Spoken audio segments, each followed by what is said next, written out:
Hey, comment ça va tout le monde? Bienvenue dans ce nouvel entre-deux-guerres, parce que ça fait longtemps quand même. Ça fait longtemps les copains qu'on s'est pas vus. Ça fait un mois. 3 semaines. Un mois, un truc non comme ça. Un truc comme ça. Bon, ça va vous? Quel Yes? nickel. J'espère que dans le chat ça va bien aussi. J'espère aussi que vous nous entendez correctement.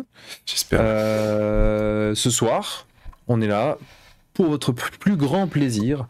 En compagnie de, j'allais dire deux, mais bon, c'est toujours les mêmes en fait. Clément et Marco. Alors, ce soir, au programme, on a du Warhammer 40 000. On a aussi un petit peu de news AOS, mais en ce moment, c'est un petit peu tout calme, hein, c'est tout doux. Ouais, c'est un peu trop. Un peu trop, au goût de certains. On a aussi la deuxième chronique sur la présentation du jeu Game of Thrones, Song of Ice and Fire, et on a également PC qui va nous parler d'Adeptus Mechanicus et de comment faire son armée, c'est ça? Si je dis pas de bêtises. Ouais, exactement, avec une petite danse du robot et tout ça, c'est magnifique. Alors, si quelqu'un peut enregistrer le moment où il y a la danse du robot, nous faire un gif avec ça, on est carrément preneur. Hein, voilà. Écoute, du coup, on va commencer tout de suite, puisque en fait, c'est PC qui va beaucoup nous parler ce soir parce qu'il a deux news. Il a sa petite chronique, donc on va commencer par lui avec TT is back. Yes, les tyrannies sont de retour pour notre plus grand plaisir. Donc souvenez-vous, il y a quelques petites semaines, enfin non, je pense que c'est carrément des mois, j'avais parlé du culte Genestealer. Donc le culte Genestealer vient à la base des tyrannides. Les tyrannides qui sont en dehors de la galaxie dans laquelle dans laquelle se passe Warhammer 40 000. Et donc du coup, c'est le grand envahisseur qui arrive et qui mange tout. Donc là, clairement, ils viennent pour tout bouffer. Et ils s'en foutent que ce soit du Space Marine, du Chaos, de l'Orc, bref, il arrive et il défonce tout. Donc c'est le grand fléau. Finalement, c'est un peu moi, une raclette, en gros. Voilà, c'est Guillaume les tyrannides. Et, il paraît même que t'as inspiré la création des tyrannides. Un mec qui t'a croisé une raclette, il s'est dit « Hey, il y a un truc à faire !» Je vois l'image en fait de Guillaume en train de manger. Les Space Marines pour moi ce sont des monsieur patates. Salut Asti, salut tout le monde dans le chat. C'est vrai que là on déconne, mais il y a quand même des gens qui nous disent bonjour. Donc attention. Bonjour à tous, hein, bonjour Astier, Macrieur, bonjour Vieille Blatte. Entre jeux studio, on va pas dire bonjour entre jeux studio, c'est pas Masterclass. Tigurius, on va pas dire bonjour à Tigurius. Si, c'est important. Lui, Tigurius, si. Ouais, bonjour à tous, hein. Merci de nous suivre. Il a de la peinture à finir. De quoi? Tigurius, il a de la peinture à finir. On a tous un peu de la peinture à finir. Oui, c'est clair. D'ailleurs, allez-y, hein, je vous écoute. Je m'occupe en attendant. mais pourquoi tu penses cette figurine, Guillaume? Elle est devant moi. C'est quoi, le troll? Ouais. Ah, tu l'as rajouté à ta liste. Il y a débat encore, on en a parlé tout à l'heure avec Clément. Mais bref, on revient d'abord au sujet de PC. D'abord, respectez-moi. On parlait de patates et de raclette. On peut pas. Donc on va parler effectivement des grands mangeurs de raclette de l'univers, donc les tyrannides, qui arrivent encore une fois pour tout bouffer, avec un codex. Alors moi je trouve la couverture du codex plutôt pas mal, honnêtement c'est plutôt innovant, parce que d'habitude on avait une image un peu sombre et tout ça. Là c'est plutôt dans la thématique V9, donc assez clair. Là on voit clairement que le tyrannide qui est dessus il est là pour tout défoncer et tout bouffer. Bref, ça va être top. C'est marrant parce que c'est plus clair que le culte Genestealer. J'ai culte Genestealer, l'image était assez sombre, assez vraiment dark fantasy, dark futuriste on va dire. Alors que celle-ci, effectivement, est plus joyeuse. Après, je trouve clairement, j'aurais pas utilisé ce terme. Ah bah clairement, il a l'air clair. Là, clairement, c'est un mec qui a pas mangé de raclette depuis au moins 3 jours. Tu vois, le mec, il est vénère de chez vénère. Donc, joyeux, je sais pas. Hein. Après, tu vois, le cul de Jenny Stealer, quelque part, il sort des bas-fonds pour arriver et sortir au grand jour. Donc, quelque part, tu vois, c'est un peu des ténèbres vers la lumière. Alors que là, Tyrannide, lui, il arrive, en général, bah, c'est lui qui fout tout le monde en noir. Donc, je trouve qu'il y a une certaine logique, quelque part. Ça va être ouais, simple. C'est tout noir. Effectivement. Donc, comme vous pouvez le constater, donc les Tyrannides arrivent. Personnellement, est-ce que j'ai hâte de la sortie du codex? Non. Non, parce que tu vas vouloir l'acheter. Oui, ça c'est une très bonne chose déjà.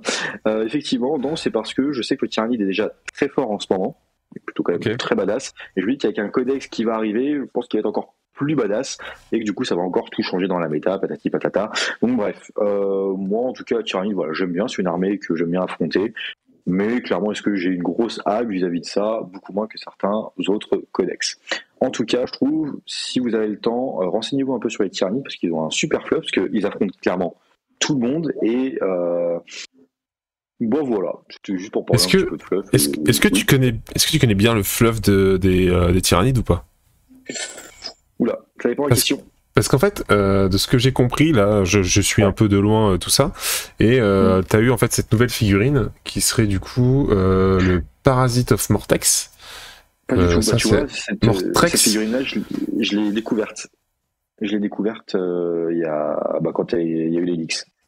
Ok, d'accord. Parce qu'en fait, non, si tu veux, ce qui m'a paru intéressant, c'est que il parle du Parasite of Mortrex, c'est que tout le monde en parle comme si c'était quelque chose de connu dans l'univers, en fait, mais qui n'avait jamais eu de figurine. Jusqu'à présent, c'était un peu, voilà, on entend parler, c'était une rumeur dans le Battletome, en fait, on connaît ce truc-là. Apparemment, ils en ont parlé pour la première fois. Je crois qu'ils disent dans le Battletome V5. Je sais plus si c'était dans cet article où ils en parlaient. Quelque chose comme ça, et du coup j'étais curieux de savoir un peu si tu savais l'histoire, mais du coup t'es un faux expert, mais voilà, c'était histoire de savoir. Ah d'accord, mais genre là, je pense qu'il est là c'est méchant, là j'avoue, je suis un peu... c'est pas très gentil, hein. Ouais, là c'est pas très gentil, je suis un peu vexé. Bon, c'est pas grave, je vais plus parler, je vais attendre comme ça. Je vais attendre que ça se passe, je vais mettre en position fétale. Ouais, c'est un peu méchant.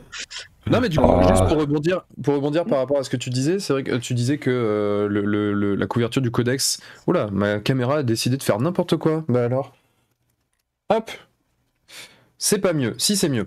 Donc du coup oui, je disais la couverture, tu disais qu'elle était pas très sombre, machin, mais en fait moi c'est pas l'image que j'ai des Tyrannides. Certes c'est une armée qui est genre c'est un petit peu... ceux qui, comme tu dis, hein, qui bouffent tout, qui sont enfin, des gros méchants, quoi, en gros. Si tant est qu'il puisse y avoir des gros méchants dans l'univers de 40 000, parce que j'ai l'impression qu'il n'y a personne qui a les fesses propres dans l'histoire. Mais dans tous les cas, ici, quand on regarde les peintures des figurines, c'est jamais des peintures vraiment très dark, en fait. Les Tyrannides sont quand même assez souvent claires. Elles ont des peintures qui sont blanc cassé, violet, rosâtre. C'est quand même toujours très clair, en fait, les schémas de couleurs Tyrannides. Alors, il y a des fois du noir sur la chitine avec du rouge, du violet, des trucs comme ça, mais globalement quand même on a des figurines qui sont assez claires. Après dans leur mode opératoire, les Tyrannides quand ils arrivent sur une planète, ils recouvrent un peu l'atmosphère de la planète en fait avec leurs organismes. Donc du coup tout s'assombrit. Donc au final tu finis par te battre un peu dans le noir parce que ils arrivent et puis c'est une masse quoi. C'est une masse compacte et qui tombe dessus. Ah, c'est marrant parce que du coup j'aurais imaginé que tu vois, enfin si on est sur des créatures qui assombrissent tout et qui sont un petit peu on va dire là pour buter du monde, on pourrait avoir tendance à croire qu'ils sont un peu en mode camouflage entre guillemets, tu sais un peu comme en fait les premiers sont camouflés en fait, les tout premiers qui sont envoyés sur les planètes sont camouflés et en fait ils arrivent en avance de la ruche. Et mais si vous voulez savoir plus sur les Tyrannides, il y a une vidéo de Planet Wargame. Le WAG est drôle par contre. J'ai pas vu. C'est parce que les tournois obligent à avoir 3 couleurs, sinon on les peindrait tous en schéma alien. C'est clair. Franchement, ça passerait trop bien en plus. Mais ouais, en fait, alors je conseille une vidéo de Planet Wargame où ils font les vidéos de fluff. Il explique extrêmement bien du coup le fluff des Tyrannides. Mais en gros, il y a plein de phases d'invasion qui sont très logiques en fait. Donc ils vont d'abord les premiers, donc souvent c'est les unités d'infiltration qui vont être là. Le culte Genestealer. Voilà, donc t'as les cultes Genestealer sur les planètes habitées. Après, là où t'auras moins de cités, ils vont juste envoyer des mecs qui vont un peu se planquer dans la nature et qui vont attaquer des petits trucs un peu isolés. Mais ça annonce juste l'arrivée derrière de la ruche. Tout le silence du warp aussi, qui est super intéressant. Le fait que quand la ruche arrive, en fait, ça fait ça ça cache la planète dans le warp qui permet entre guillemets de communiquer de planète à une autre, ce qui fait que la planète ne peut pas demander de l'aide et personne n'a de nouvelles de cette planète là. Donc en fait c'est tout un système assez intéressant. En plus de ça, ça rend fou aussi les Psykers. C'est vrai.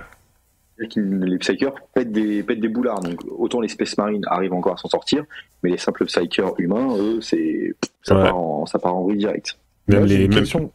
Ouais. Ils sont intelligents, les mecs, enfin les tyrannides, c'est genre ils sont développés. C'est un esprit de ruche en fait. C'est c'est pas. L'esprit de la ruche, ouais. C'est ça. C'est un peu des fourmis. Mais tu vois, parce que tu dis ils envahissent, mais en gros, comment ils font pour passer d'une planète à une autre? Bah, en fait, l'esprit de la ruche est tellement puissant qu'il marche sur l'univers entier. C'est-à-dire que. Alors je pense que tu parlais plus en termes de vaisseau. C'est ça que tu parlais, je sais Marco? pas s'ils viennent en vaisseau, pas en vaisseau. En fait, c'est des vaisseaux organiques qui se baladent dans l'univers.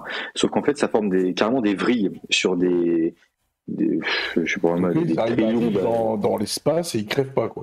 Non. Ah non, ils crèvent pas. En fait, c'est le problème des tyrannides, c'est qu'il n'y a rien qui les fait crever, quoi. C'est aussi le feu et les bolters, c'est limite. Peut-être et en fait, en plus, ils s'adaptent vite. Mais ils sont dans l'espace, ils craignent rien, quoi. Bah, c'est logique. Bah, techniquement, une armure, ça craint pas non plus le vide spatial. Par contre, les balles de bolter, ça va le craindre. Donc, c'est pas si logique de ça. Du coup, ça se tient, en fait. Regarde les droïdes séparatistes. Oui, c'est clair. C'est exactement la même chose. Alors là, en l'occurrence, c'est quelque chose. Les droïdes, c'est des machines. Là, oui, mais là, ça arrive de l'organique.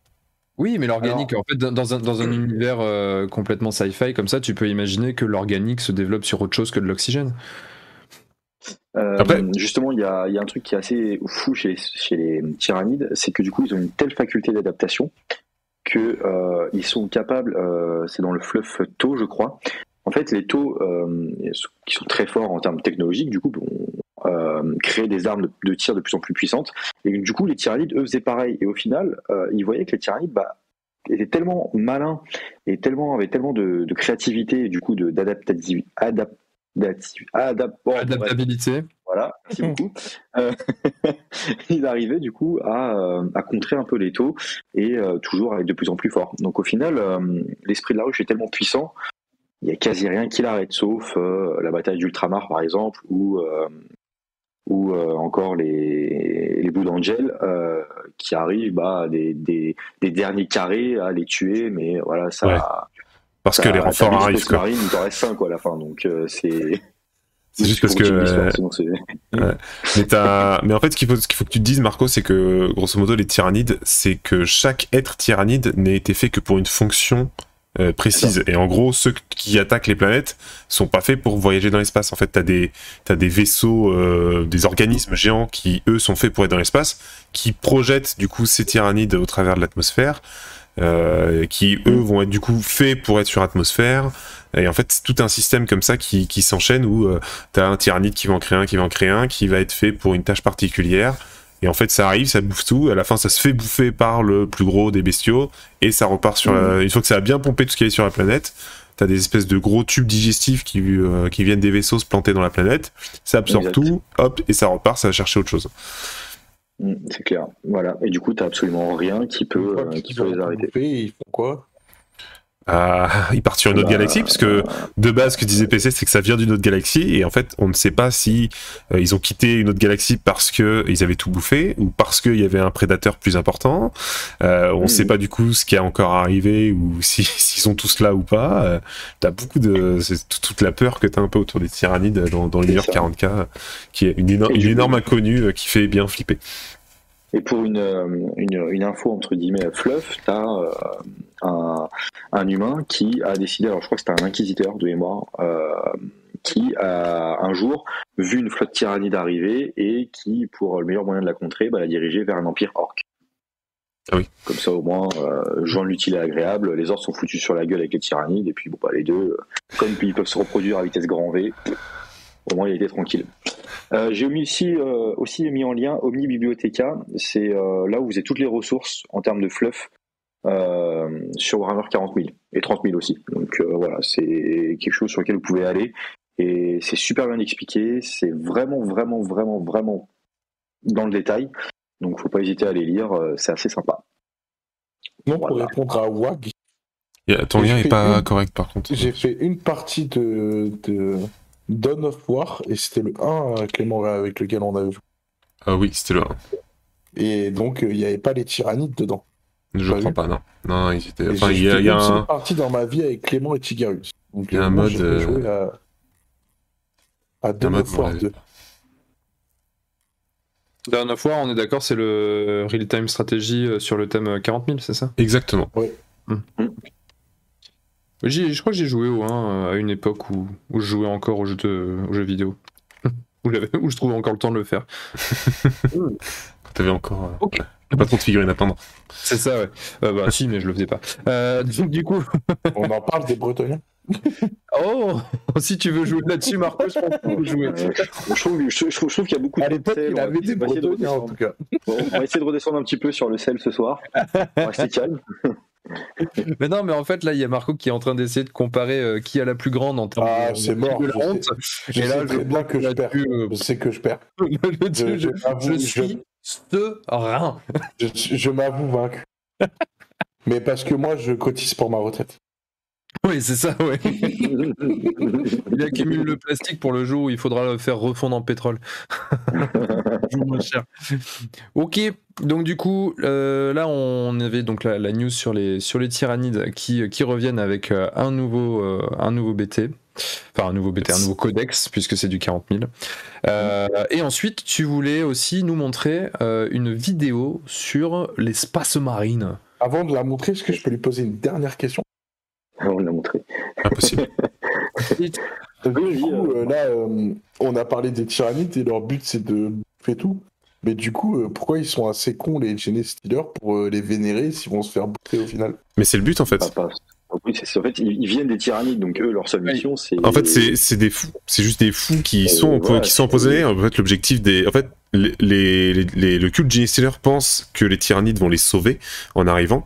Sauf qu'en fait, leur objectif, c'est juste. Leur vraie fonction, c'est juste de foutre le bordel sur la planète avant que les tyrannides arrivent, histoire que ce soit plus facile pour les tyrannides de laver une planète qui est déjà en pleine guerre civile, quoi. Tu vois, c'est un peu comme les cultistes du chaos. Eux, clairement, c'est la chair à canon, mais ils le savent. C'est des. Le culte Genestealer ne le sait pas. Ouais, Ils pensent vraiment que c'est le sauveur.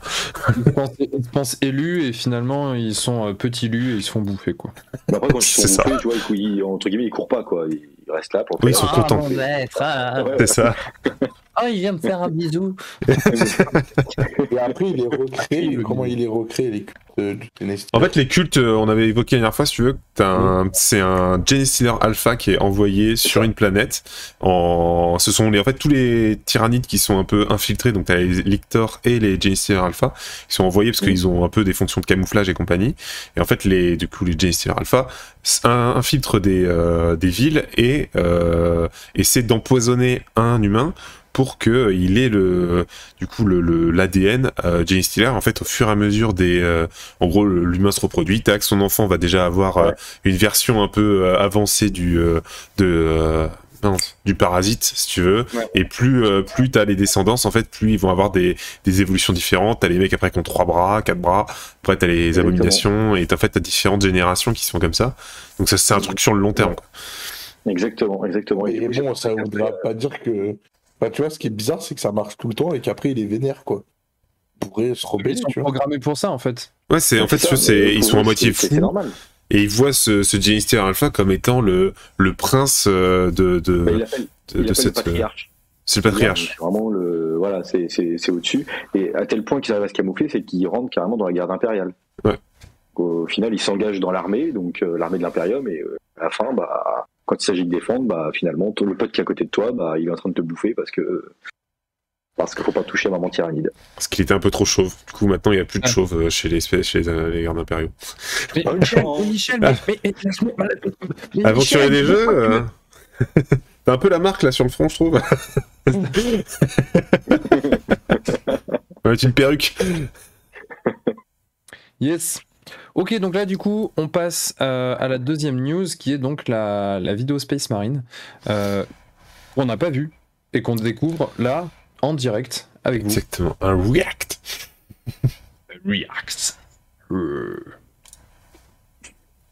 Version Michel Bruitage.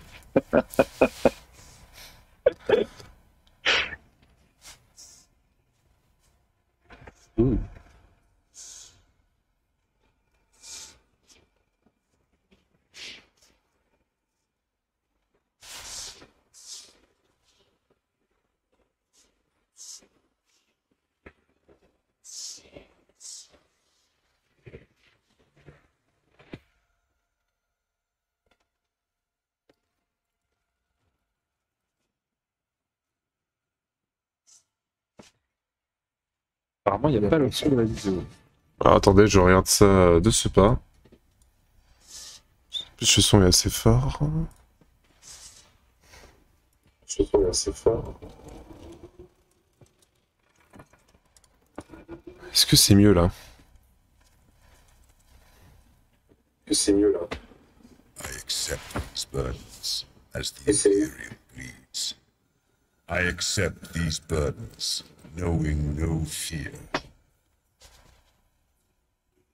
I accept these burdens as an angel of the Emperor.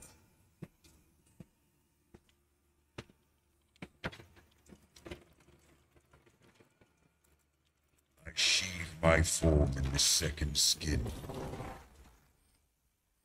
This veil of machine muscle and false nerves.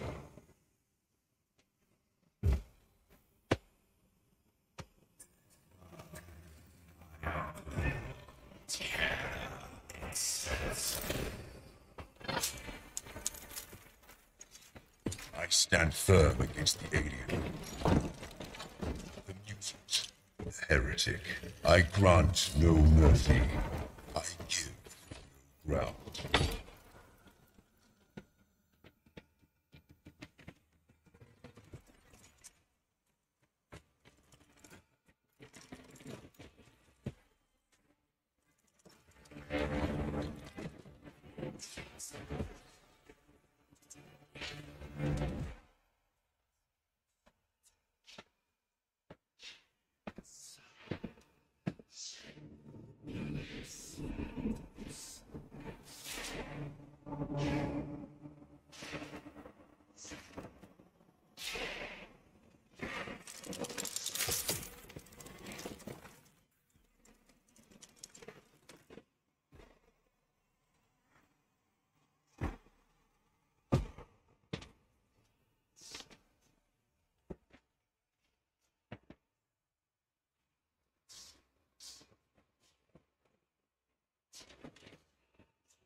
Symbol of loyalty unbroken.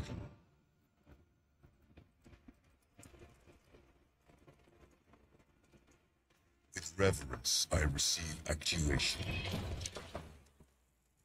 awakening the armor spirit.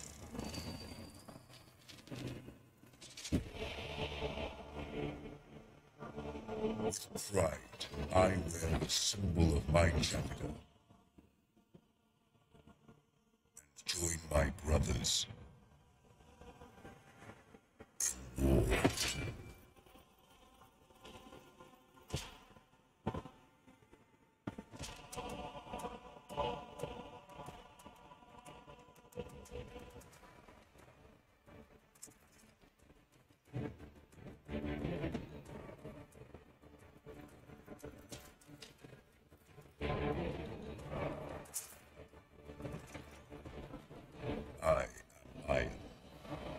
I am Ra.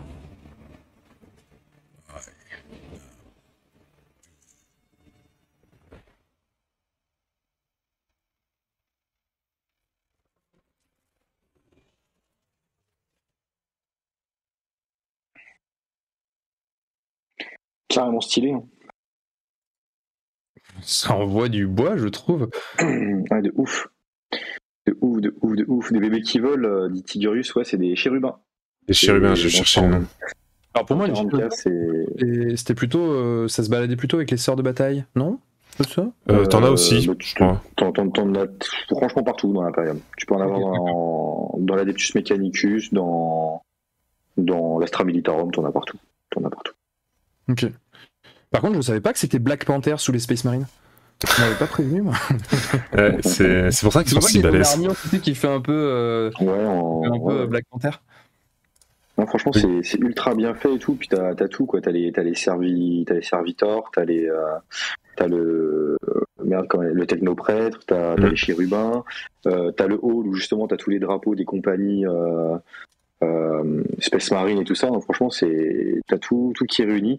La seule chose qui m'embête, mais bon, c'est mon petit côté Dark Angel. Le chapitre Dark Angel, c'est qu'en fait, c'est encore une fois un ultramarine, quoi. C'est toujours les ultramarines. Ah mais ce sera toujours les ultramarines, c'est le porte-étendard. Franchement, moi ça me flingue à un niveau pas possible. Donc ça c'est un jeu vidéo, ça à venir. C'est un jeu vidéo qui s'appelle Space Marines, c'est Space Marines 2 d'ailleurs, parce qu'il y a déjà eu le premier qui est sorti il y a bien 7 ans je crois, un truc comme ça, qui date pas mal. Et donc il y a le 2 donc, qui a été annoncé. Ouais, en vrai, j'ai jamais joué, mais j'ai vu pas mal de mecs qui jouaient. D'ailleurs, c'était revenu un peu à la mode il y a pas très longtemps en France sur Twitch avec pas mal de gros Twitchers qui sont fans de Warhammer en fait et qui se sont relancés sur le jeu. Et il y a même eu des mises à jour spécialement parce que les mecs ont relancé le jeu et que du coup il y a eu beaucoup d'affluence dessus. On avait déjà montré, il y avait, genre, je sais pas, je crois qu'on avait montré le teaser. Attendez, je vais essayer de vous le montrer en fond. Qu'on avait eu sur ça. Et en fait, en fait, il y avait toute une histoire, voilà, des ultramarines. Enfin, d'un ultramarine qui était sur une planète, il était là pour récupérer une arme, puis au fur et à mesure, tu suis un peu son périple. Et là, le technoprêtre, c'est pas de l'armée Adeptus Mechanicus, c'est pas ça? Si, c'est ça, mais il sert sur la gueule normalement avec les. Non. Bah non. Non, c'est deux armées différentes. Bah oui, mais alors ça fait partie de l'Imperium. Et enfin, oui, le clergé de Mars s'est rallié à l'Imperium bien avant 30K, donc je crois que c'est au tout début d'ailleurs quand l'empereur de l'humanité est apparu. Il a rallié Mars et puis après il a continué son petit bonhomme de chemin et depuis Mars est allié à l'Imperium ad vitam aeternam.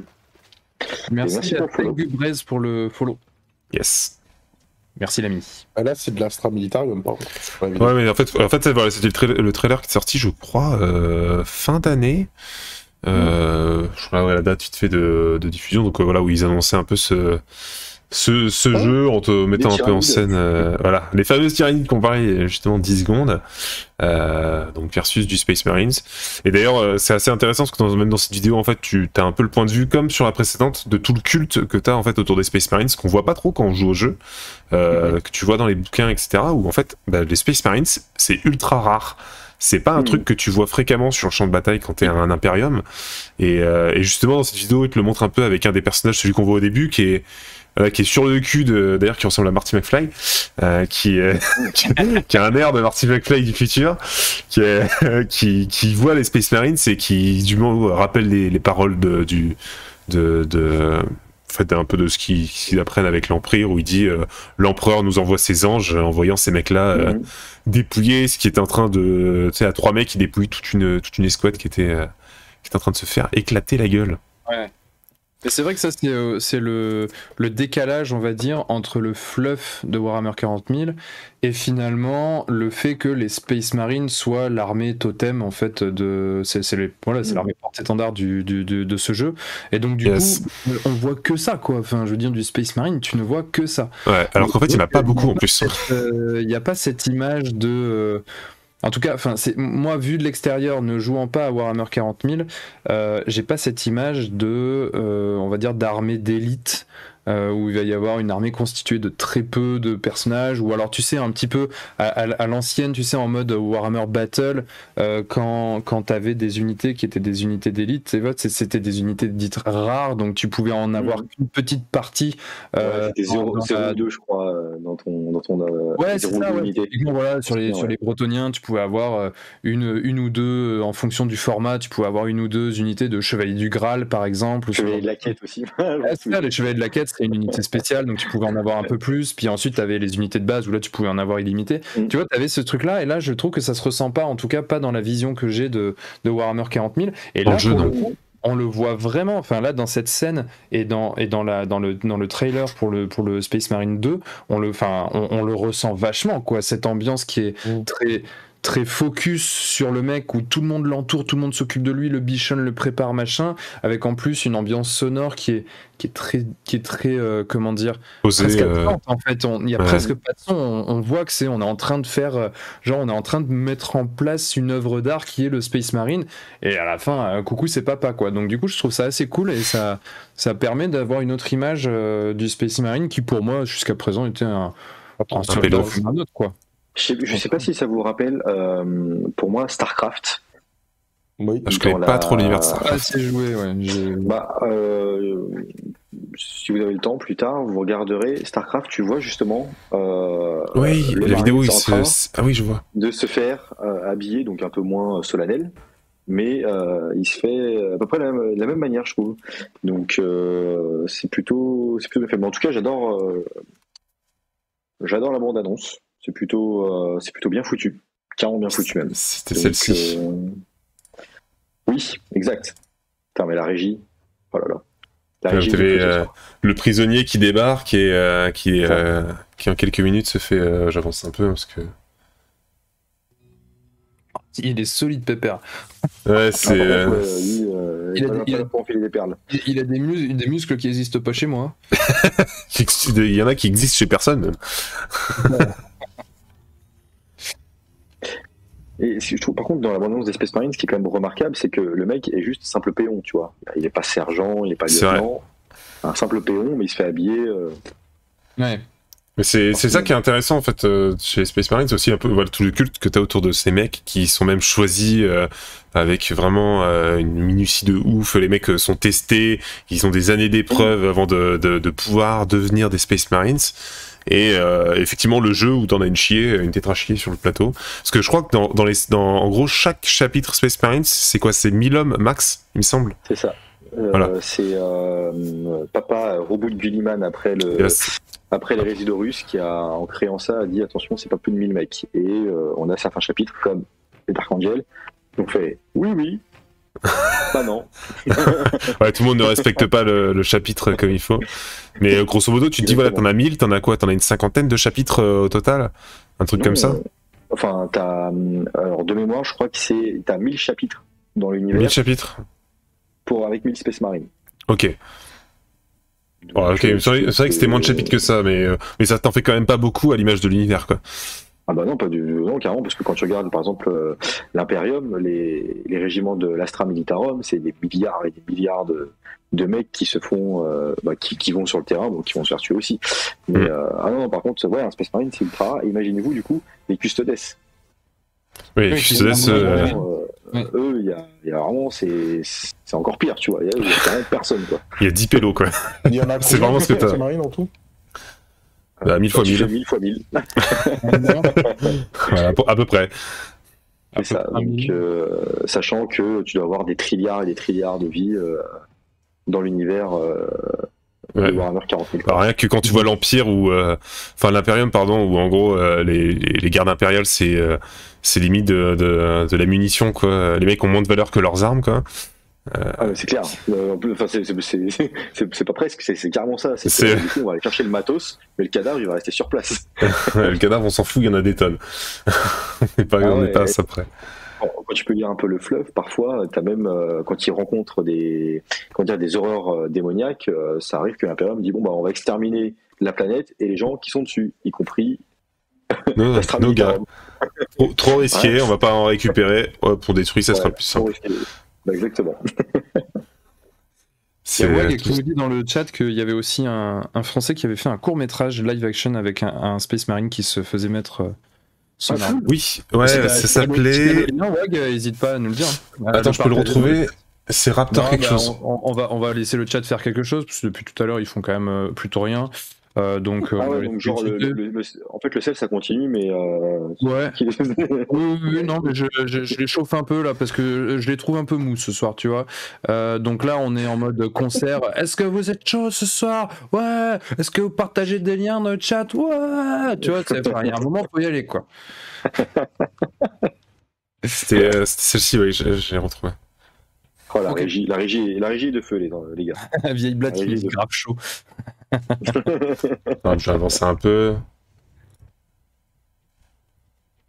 Tu retrouves bien. En fait, tu retrouves. C'est très proche de ce qu'on avait il y a 10 secondes avec.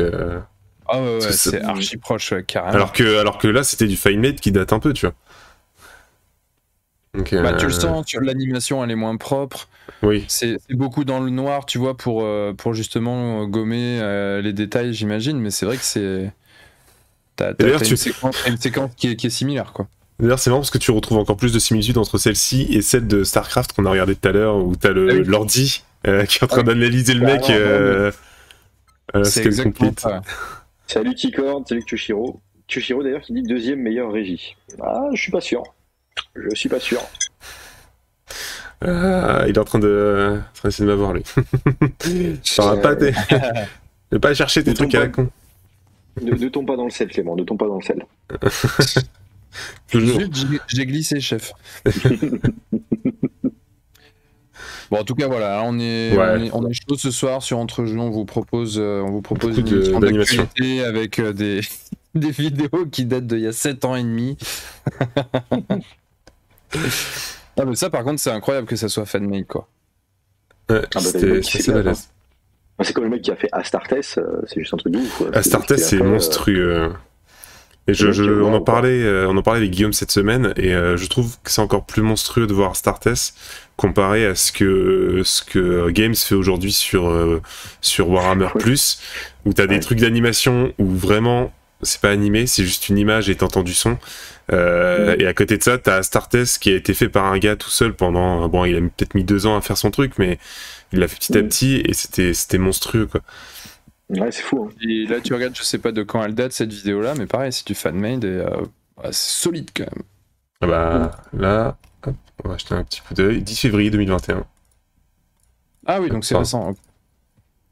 Mais enfin, ça reste quand même assez Ah, non, balèze. mais quoi. c'est propre. Non, mais c'est propre, carrément. Et il y a un petit peu moins, je trouve, malheureusement, dans celle-ci qu'on retrouve d'ailleurs dans Astartes, l'aspect un peu du culte autour des armures, où dans Astartes, le mec, d'ailleurs, a une mise en scène qui est folle, et en juste 2 scènes, il te montre le culte qu'ont les Space Marines rien qu'envers les bolters, où tu vois un gars qui est en train de bénir un bolter, après tu vois les mecs qui sont tous en train de poser, en train de prier avant de partir, et t'as un peu plus ce culte qu'on voit pas d'habitude du Space Marines. Ça, c'est le culte de Mars, c'est le culte de l'Omni-Messie, c'est comment on appelle ça, le Dieu Machine, c'est qu'en gros, on remercie la machine, entre guillemets, de servir, de fonctionner, d'être aussi l'empereur. opérationnel. C'est aussi l'empereur, parce que c'est lui qui a créé ce truc-là. Ah bah oui, bien sûr, tout est relié à l'empereur, de toute manière, Ouais. faut déconner. Ok, très bien. Eh ben écoute, merci PC pour ces petites news. C'était cool. Donc pour les fans de l'univers 40 000 qui ont envie de porter ça sur Machina pour s'envoyer du game là, bah du coup Space Marine 2 ça sort quand tu sais, t'as une info, c'est quoi il y a Je te dis ça dans 2 secondes. Je me demande ça, lui. Non, Euh, en fait, le truc, c'est que dans la liste de mes jeux vidéo, c'est plus ma priorité. Ouais, non, mais bien sûr, non, mais après ne pas savoir, c'est pas. J'ai juste vu qu'on montrait le teaser. Je me disais que pour ceux que ça intéresse, ça serait intéressant d'avoir la date. Si on l'a pas, ben on l'a pas, ils chercheront et puis voilà. hein. Bah en plus ça a pas été donné en fait. Redescend le sel, Il n'y a pas encore. Ok. Non, il n'y a pas encore de date. Pas encore de date. Ok, très bien. Bon bah en tout cas, il n'y a pas encore de date. Voilà pour Space Marine 2. Par contre, pour le Codex Titi, ça va venir incessamment sous peu. Oh yeah. Pour ceux que ça intéresse. Du coup, on va changer un peu d'univers. On va partir sur quelque chose de plus médiéval, fantastique, n'est-ce pas? Fantastico. Avec la news de Clément. Alors c'est de la high fantasy. Allez, on va pas se faire ce débat là aujourd'hui. Hop, tac, je vous montre ça de suite. Alors petite chose avant, vite fait de passer là-dessus, c'est une petite news rapide, mais les Battletom, Fireslayer et Idonet Deepkin sont sortis. Alors ils sont sortis, ils sont en précommande depuis la semaine dernière et normalement ils sont en vente à partir de samedi donc après-demain, même si certains ont déjà pu les avoir, donc selon votre boutique, vous pouvez potentiellement déjà avoir votre bouquin. Et si vous l'avez pas, si vous n'avez malheureusement pas de bol et que votre boutique veut pas vous le filer, en attendant samedi, vous pouvez aller voir les vidéos de French War Game Studio qui font de très bons récaps dessus. Et ce sont deux bouquins qui ont l'air assez sympas et on est encore sur des Battletomes qui ont une ADN assez forte concernant leurs armées. Et encore une fois, tout est jouable et ça c'est plaisant. Et le peu chez côté Idonet, le peu qui est pas jouable, c'est juste un chouïa trop cher et genre on est à 20 points près pour que ce soit vraiment rentable dans le bouquin quoi. Donc c'est vraiment pas dégueu. Il y aura peut-être une modification où on est raté. Après voilà, attendez quand même bien de voir les FAQ quand elles vont sortir. Si jamais il y a des corrections sur certaines choses qui peuvent sembler un peu des fois trop fortes, on sait jamais. Il y en a qui ont subi ça. On pense aux dragons, le dragon qui ont subi nerf sur nerf et qui sont quand même en train de déglinguer le méta. Donc heureusement qu'il y a eu ces nerfs quoi. Ouais. Du coup, petite news, mais alors vraiment, là, AOS, je crois qu'ils ont oublié leur jeu, encore une fois. Alors, ils sont vraiment dans la galère en production, je pense qu'on n'aura pas grand-chose. Petite news sur la boîte qu'on avait... Pour l'instant, ils ne sortent rien parce qu'ils savent qu'on a un tournoi qui arrive sur un truc studio. Et bon, c'est des mecs, tu vois, ils respectent ça, hein, tout simplement. C'est cool. Je comprends, parce que, bon, faudrait pas non plus, voilà. Mais du coup, ils n'ont pas envie, tu vois, de nous embêter, on refait nos listes, machin, un petit peu... Non, les gars, on savait que les pyro-tueurs étaient un petit peu en deçà, donc voilà, on vous remet un BT histoire que ça soit intéressant, mais le reste on ne touche pas. Sympa. Ils sont cool, d'ailleurs, je rappelle le tournoi 25 et 26 mars, venez nombreux. Yes, carrément. Moi j'ai fait de la pub. Quoi? N'importe quoi. Voilà, donc on a pas grand chose en fait, on a un petit article qui nous raconte le fluff et j'aurais voulu avoir votre avis parce que je trouve ça un peu dommage ce qu'ils font Games, en tout cas le Warhammer Community avec ça, où ils nous racontent pourquoi du coup les Night Haunt sont colère contre les Daughters of Cain, pour nous raconter du coup ce qu'on va voir dans la prochaine boîte qui s'appelle Arena of Shade, qui devrait être en précommande dans pas très longtemps, donc pas très longtemps. Du point de vue de Games, faut voir ce que ça veut dire. Où on va voir, du coup, là, il nous explique un peu pourquoi. Et c'est très simple, vous allez me dire pourquoi Nagash est énervé contre les Daughters of Cain. Tout simplement parce que... Alors, que c'est Nagash, non? En fait, il est un peu énervé contre tout le monde, finalement. En fait, alors, c'est un peu le résumé de l'article et je trouve ça con. Tu vois, la dernière fois, on en avait parlé, Guillaume, où je te disais que Nagash, des fois, je le trouve chiant parce que le mec, il est toujours vénère pour rien, tu sais, il a toujours une bonne raison alors que non. Et en fait, cet article, c'est exactement cette direction et en fait, ça m'a fait remarquer quelque chose que j'aimerais voir après. Mais grosso modo, ils te disent que voilà, il est pas content parce que elles ont promis des âmes aux Idonet Deepkin, qui est une alliance entre les Daughters of Cain et les Idonet Deepkin, qui a été faite il y a à peu près 1 an dans le FUF. Et en fait, la promesse des Daughters of Cain envers les Idonet, c'est de leur filer des âmes, parce que c'est le gros problème que les Idonet ont, c'est qu'ils ont pas beaucoup d'âmes pour leur petit péon. Et Nagash n'apprécie pas ça. Et en fait, dans l'article, ils te disent ça en disant que Nagash, de toute façon, il aime pas si tu lui donnes des âmes, il aime pas si si tu vis trop vieux, du coup tu mets du temps à lui donner une âme, mais en fait tu l'aimes pas quand t'as une âme parce que tu la gardes quoi. Donc en fait le mec, il tourne un peu en dérision ça, et je me rends compte qu'il y a beaucoup d'articles de Warhammer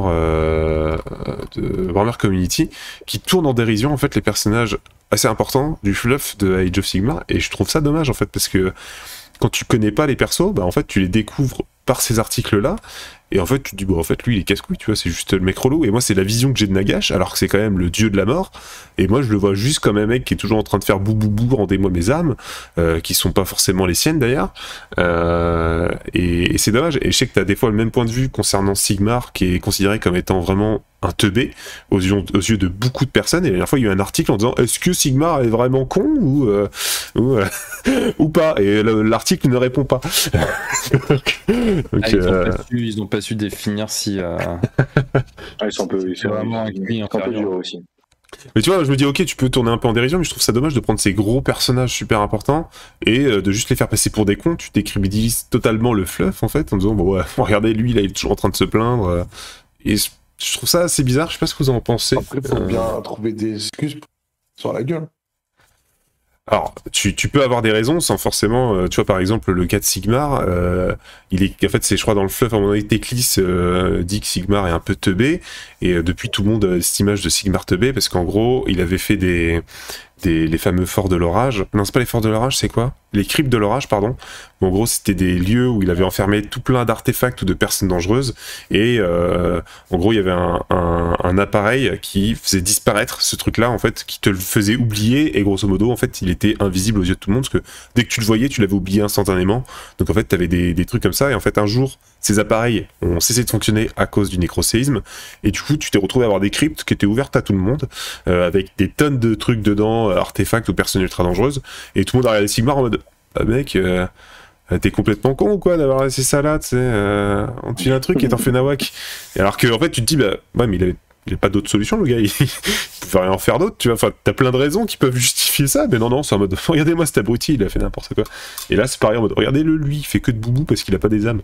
Et moi je trouve ça dommage de niquer un peu l'image des personnages, parce que moi du coup je me rends compte que l'image que j'ai de Nagash, à mon avis, vient majoritairement de là, alors que c'est un peu faussé quoi. Bah, surtout dans Warhammer Fantasy Battle, Nagash, t'en gardes un souvenir d'un mec qui, surtout sur la fin quand tu, au-delà de la V8, quand tu as merde comment ça s'appelle, End Times, Nagash c'est le dieu de la mort quoi, il est pas là pour enfiler des perles, le mec qui se pointe, il ravage tout le monde et pareil, là dans cet univers-là, par contre, je trouve que c'est normal qu'il demande les âmes parce que c'est le dieu de la mort. Soit les âmes, elles n'ont pas à se balader entre les uns et les autres, c'est lui qui doit les récupérer. Ce n'était pas le dieu de la mort, en fait. Ce n'était pas le seul dieu de la mort. En fait, il y avait plusieurs divinités avant lui qu'il a toutes butées dès qu'il est arrivé, en fait. Du coup, il finit par être le dieu de la mort puisque c'est lui le seul qui reste. C'est ça. En fait, c'est à lui de revenir les âmes. Son projet, si tu veux, c'est juste de conquérir tous les royaumes, de faire qu'il n'y ait plus aucun mec vivant et que ce ne soit que des morts qui vivent sur tous les royaumes, quoi. Il a failli y arriver d'ailleurs, cet abruti. Et je crois que c'est les Skaven qui ont foutu la merde, et après t'as Teclis qui l'a repoussé, etc. Mais ouais, tu vois, son projet, en fait, de base, il n'était pas le seul dieu, donc il a buté les autres pour le devenir. D'ailleurs, c'est lié au fluff de Catacross des Osiark Gunreaper, où il vous explique un peu comment ça fonctionnait avant que Nagash arrive, comment ça s'est passé quand Nagash est arrivé, et en fait, tout l'enchaînement qu'il y a eu. Et Shaiish, en fait, était, entre guillemets, un espèce de sous-monde de la mort, où c'était, entre guillemets, les différents paradis des différentes cultures qui vivaient dans ces endroits-là. Et en fait, lui, il est arrivé, il a niqué tous ces trucs-là, il a fait non, maintenant c'est mon royaume de la mort, les âmes, c'est Bibi qui les récupère, et là on va foutre des os, là aussi, là on va mettre une tour avec ma gueule, et puis let's go, quoi. Bah donc c'est quand même un peu badass, ça. Il a réussi à fumer tout le monde, il a réussi à faire ce qu'il voulait, donc il fait autre chose que boubou. Hein, oui, mais en fait, le truc, c'est que c'est ça. T'es pas content parce que c'est pas ton dieu à toi, mais il mais fait pas mon boubou. Hein, il fume tout le monde, il récupère ce qu'il veut, et les autres, ils ont mon cul. Donc il fait pas boubou. Mais il fait boubou. Maintenant qu'il a tout, il est là, boubou. D'ailleurs, si les autres, ils sont mon cul, c'est pour ça que s'il fait boubou, il est jaloux. Toutes les autres armées qui font cul alors. D'ailleurs, au passage, Clément, je te signale que t'as quand même Guillaume qui joue de l'Hadès, tu joues toi aussi de l'Hadès et je joue aussi de l'Hadès. Ah, mais tu devrais être pour Nagash. Mais je te dis, en fait, moi j'avais cette image de Nagash par les articles avant, qui était vraiment ce mec qui était toujours en train de se plaindre parce qu'on lui avait volé ses âmes, sachant qu'en fait tout le monde le fait, tu vois, et que même lui c'est pas forcément ses âmes, parce que même lui de base il allait les choper alors que c'était pas vraiment les siennes. Et en fait quand tu lis le fluff, bah, tu as un peu une autre vision de ce gars en voyant en fait cette parodie qui montre tout le temps, qui est pas forcément vraie, tu vois. Et du coup, je suis presque curieux de me dire, bon, c'est quoi la vraie raison? Parce que juste dire que ils ont promis des âmes, à un moment donné, le mec il va être en guerre H24 parce que tout le monde veut choper des âmes, parce que c'est la ressource la plus importante du monde, tu vois. Tout le monde veut choper les âmes, quoi. Il y a un côté très égocentrique, il y a un côté très finalement, despote qui n'a que à ses yeux, il y a que sa vision à lui qui match et qui compte, et donc du coup, les autres osef quoi. Donc moi, c'est plus ce côté-là que je retiens de Nagash, plus que le côté pleurnicheur machin. Alors en effet, peut-être qu'après, dans la littérature qui tourne autour de ce dieu-là, ça peut être tourné un peu comme ça, surtout si en effet tu disais, donc là voilà, il l'explique avec j'ai pas lu, hein, mais ils expliquent ça apparemment avec un peu de dérision. Pour le peu qu'en plus la traduction française soit plus orienté dans ce sens-là que l'écriture en anglais, du coup c'est vrai que tu peux peut-être avoir ce ressenti-là. Après pour moi, au vu de tout ce qu'il fait et propose, Nagash est quand même loin d'être un bisounours, quoi. Donc du coup, je ne le place pas dans la catégorie des petits ouin-ouin qui ralouillent dans leur coin, quoi. Tu vois, c'est oui, en effet, il y a vraiment un côté, le mec, il n'a que ça en tête, il a que ça à la bouche, et donc du coup, c'est clairement la guerre éternelle, parce que ça va toujours être le cas. Mais de là à le classer dans la catégorie des... Non, je dis, en fait, le truc, c'est que c'est eux-mêmes qui le foutent dans cette catégorie-là, et je trouve ça un peu dommage, en fait. Oui, non, mais je comprends bien. Hein. Parce que là, ce que tu as surligné, c'est quoi? Mais s'il y a un moyen... C'est la fameuse phrase. Sur sa liste, c'est de vous voler des âmes qui estiment être les siennes. Oui.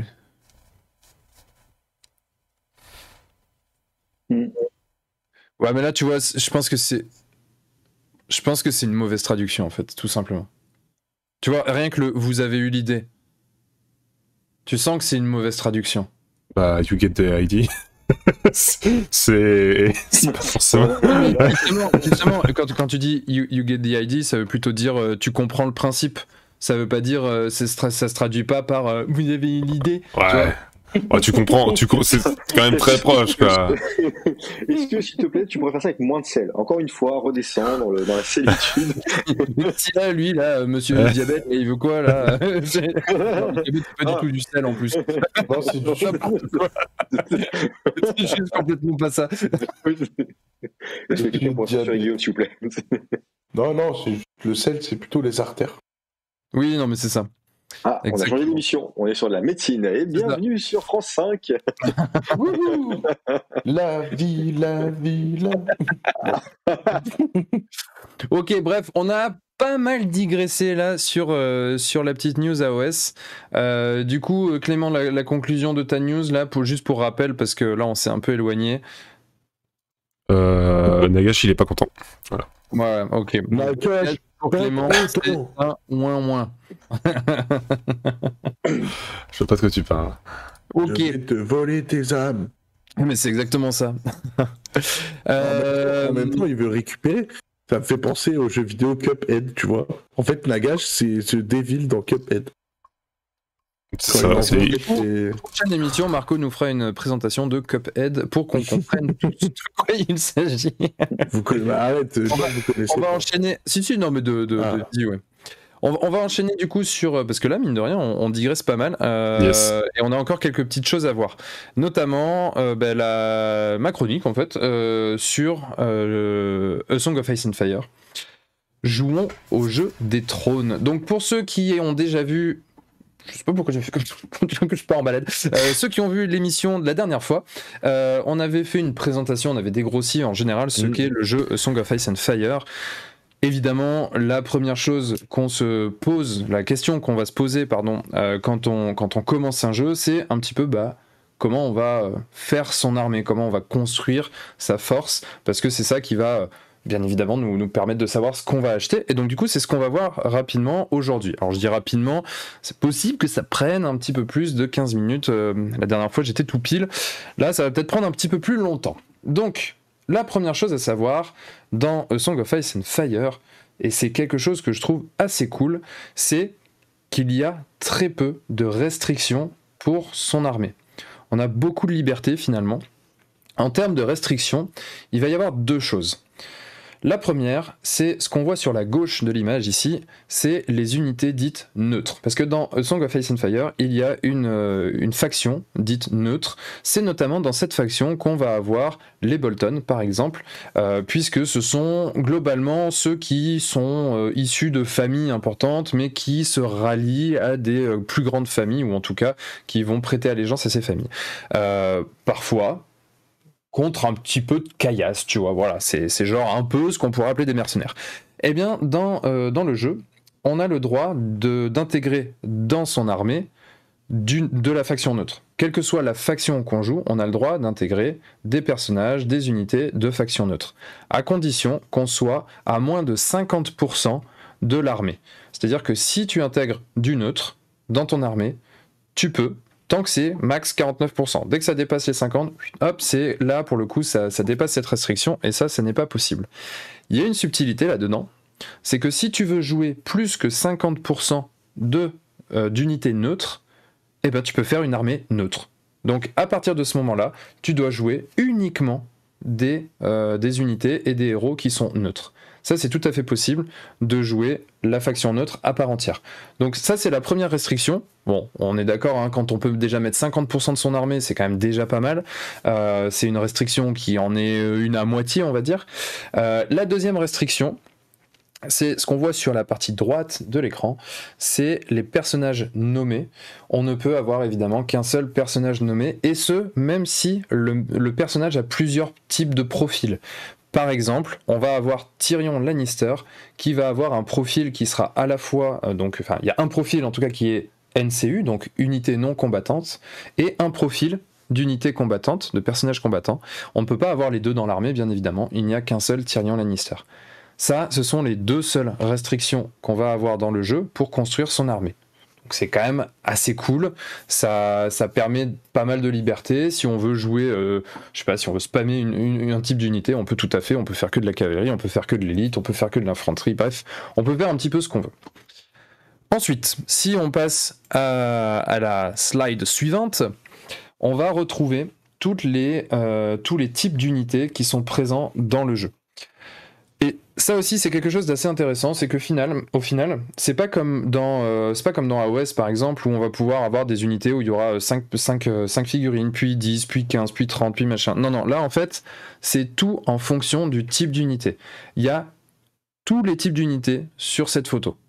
La première, tout en bas à gauche, c'est l'infanterie. Ici, on va avoir à chaque fois ce socle-là, qui est du 4 par 3 en profondeur, en termes de nombre de figurines. Donc on a 12 figurines dans une unité d'infanterie.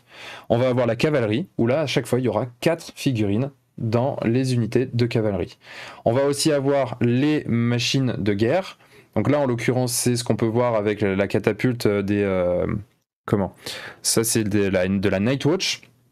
Où là pareil on a toujours ce socle là qui est en longueur, qui, si je dis pas de bêtises, il me semble que c'est 2 fois le socle de la catégorie d'à côté, qui est la catégorie des monstres, où là en général ce sont des ce sont des figurines individuelles. Donc là par exemple on a Ghost, le loup de Jon Snow. Donc ça, c'est toutes les unités combattantes qu'on va avoir dans le jeu. Et on va avoir un dernier type d'unité. J'en parlais justement juste avant avec Tyrion Lannister, ici, qui est noté en NCU. C'est une unité qui ne va pas au combat, puisqu'elle va se charger pendant toute la partie d'influer sur la bataille grâce au tableau diplomatique qu'on voit en arrière-plan de Tyrion, là, ici. Donc là, on a... Est-ce que je peux te poser une question ? Bien sûr, bien sûr. Là, sur les 12 figurines, ouais. Dis-moi si je me trompe, mais il me semble qu'il y en a une qui peut être retirée pour mettre un héros. Alors ça, on va le voir après. Justement, okay. C'est une parfaite transition pour la slide suivante, puisque c'est exactement ce qu'on va voir. Juste, je voulais préciser, pour les figurines là que j'ai montrées, les cavaliers sont des cavaliers d'Osraki, des Targaryen, que j'ai pris directement sur le site de Cool Mini or Not. Pour le monstre, c'est une peinture d'un anonyme, d'un inconnu, que j'ai pris sur internet. Et la War Machine et l'infanterie, ce sont des peintures que j'ai pris sur le Facebook de Studio de la Vida. Je tiens à le dire vu que j'ai pris des photos par-ci par-là. Ensuite, donc, du coup, on en revient à la question de Marco. Il y a, alors, qui n'était pas vraiment une question, du coup, qui était plus une affirmation. En l'occurrence, oui, on a la possibilité d'ajouter des sortes d'upgrade, on va dire, dans nos unités, qui sont des attachments. Ces attachments, en fait, c'est ce qu'on voit ici à l'écran. Donc, on va avoir une carte. En l'occurrence, ici, on a le Guard Captain qui va venir être attaché à l'unité de Lannister Guardmen. Donc là, en l'occurrence, la seule contrainte de ces attachments, c'est qu'il faut que ce soit le même type que l'unité dans laquelle elle intervient. C'est-à-dire que là, par exemple, on le voit sur la carte du Guard Captain, tout en haut, à côté de l'illustration là de la tronche du Captain, on a le symbole de l'infanterie. Et donc du coup, ça veut dire qu'il peut être attaché à une unité d'infanterie.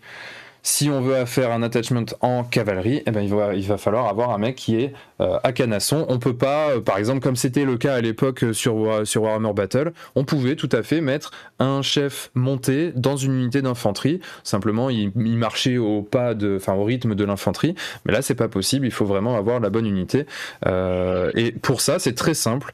On va prendre la première figurine qui est donc là, on le voit c'est très bien représenté hein, sur l'illustration. On va prendre la première figurine en bas à droite, on va l'enlever et on va la remplacer par l'attachment qui va être donc la figurine de l'attachment. Alors pourquoi cette figurine en particulier?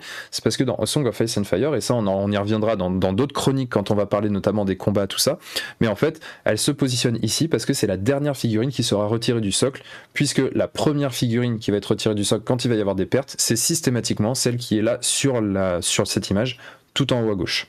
Et donc du coup en fait ça c'est juste pour montrer que c'est assez bien foutu en termes d'ergonomie. Tu peux passer à la suivante Clément. Hop, quand on vient glisser justement la carte d'attachment, en fait on va la glisser sous la carte de l'unité, donc la carte là en l'occurrence des Lannister Guardmen, et donc du coup ça va matcher complètement et ça va directement ajouter les compétences merci du Guard Captain sur l'unité en question. Donc ça c'est juste c'est juste de l'ergonomie, c'est toujours agréable parce que du coup ça marche assez bien.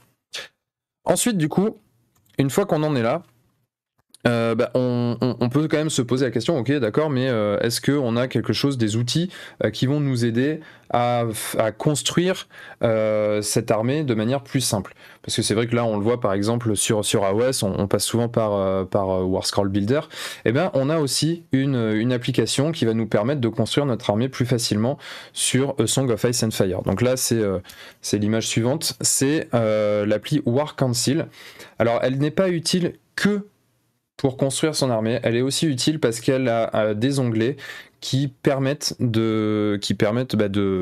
d'avoir un récap des règles, un récap des mots-clés, des trucs comme ça. Enfin vraiment, il y a tout qui est concentré dans cette application. Et alors ça, pour le coup, c'est un peu le défaut du jeu, c'est que on a... En fait, il y a eu pas mal d'évolutions, il y a eu pas mal de mises à jour qui ont été faites, notamment sur les cartes d'unité. Il y a vraiment des compétences qui ont été mises à jour. Il y a le nombre d'attaques qui a été mis à jour, parfois même le niveau de morale, ce genre de choses. Donc, c'est assez indispensable d'avoir l'application parce que le seul moyen d'avoir les cartes, tout ça qui sont mises à jour, c'est d'acheter des packs d'upgrade au niveau des cartes et ils sont pas forcément faciles à trouver. Donc du coup, le fait de l'avoir sur l'application, c'est quand même vraiment plus facile et assez sympa pour jouer. L'application est en anglais, mais bon, si on maîtrise les règles en français, il n'y a pas de souci, c'est quand même de l'anglais qui est assez simple à comprendre. Du coup, ce que je proposais, c'était de faire une petite démonstration très rapide de l'application.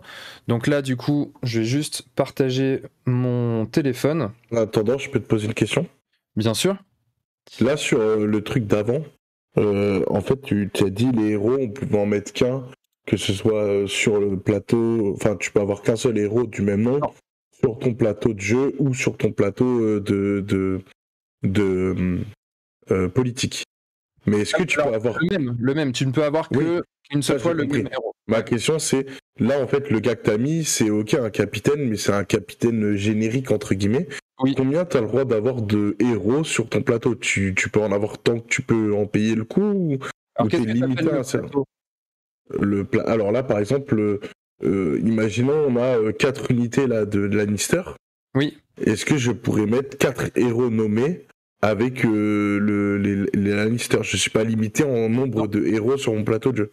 Non, c'est pour ça que je te dis vraiment les seules restrictions qu'on a, c'est celles que j'ai présentées tout à l'heure.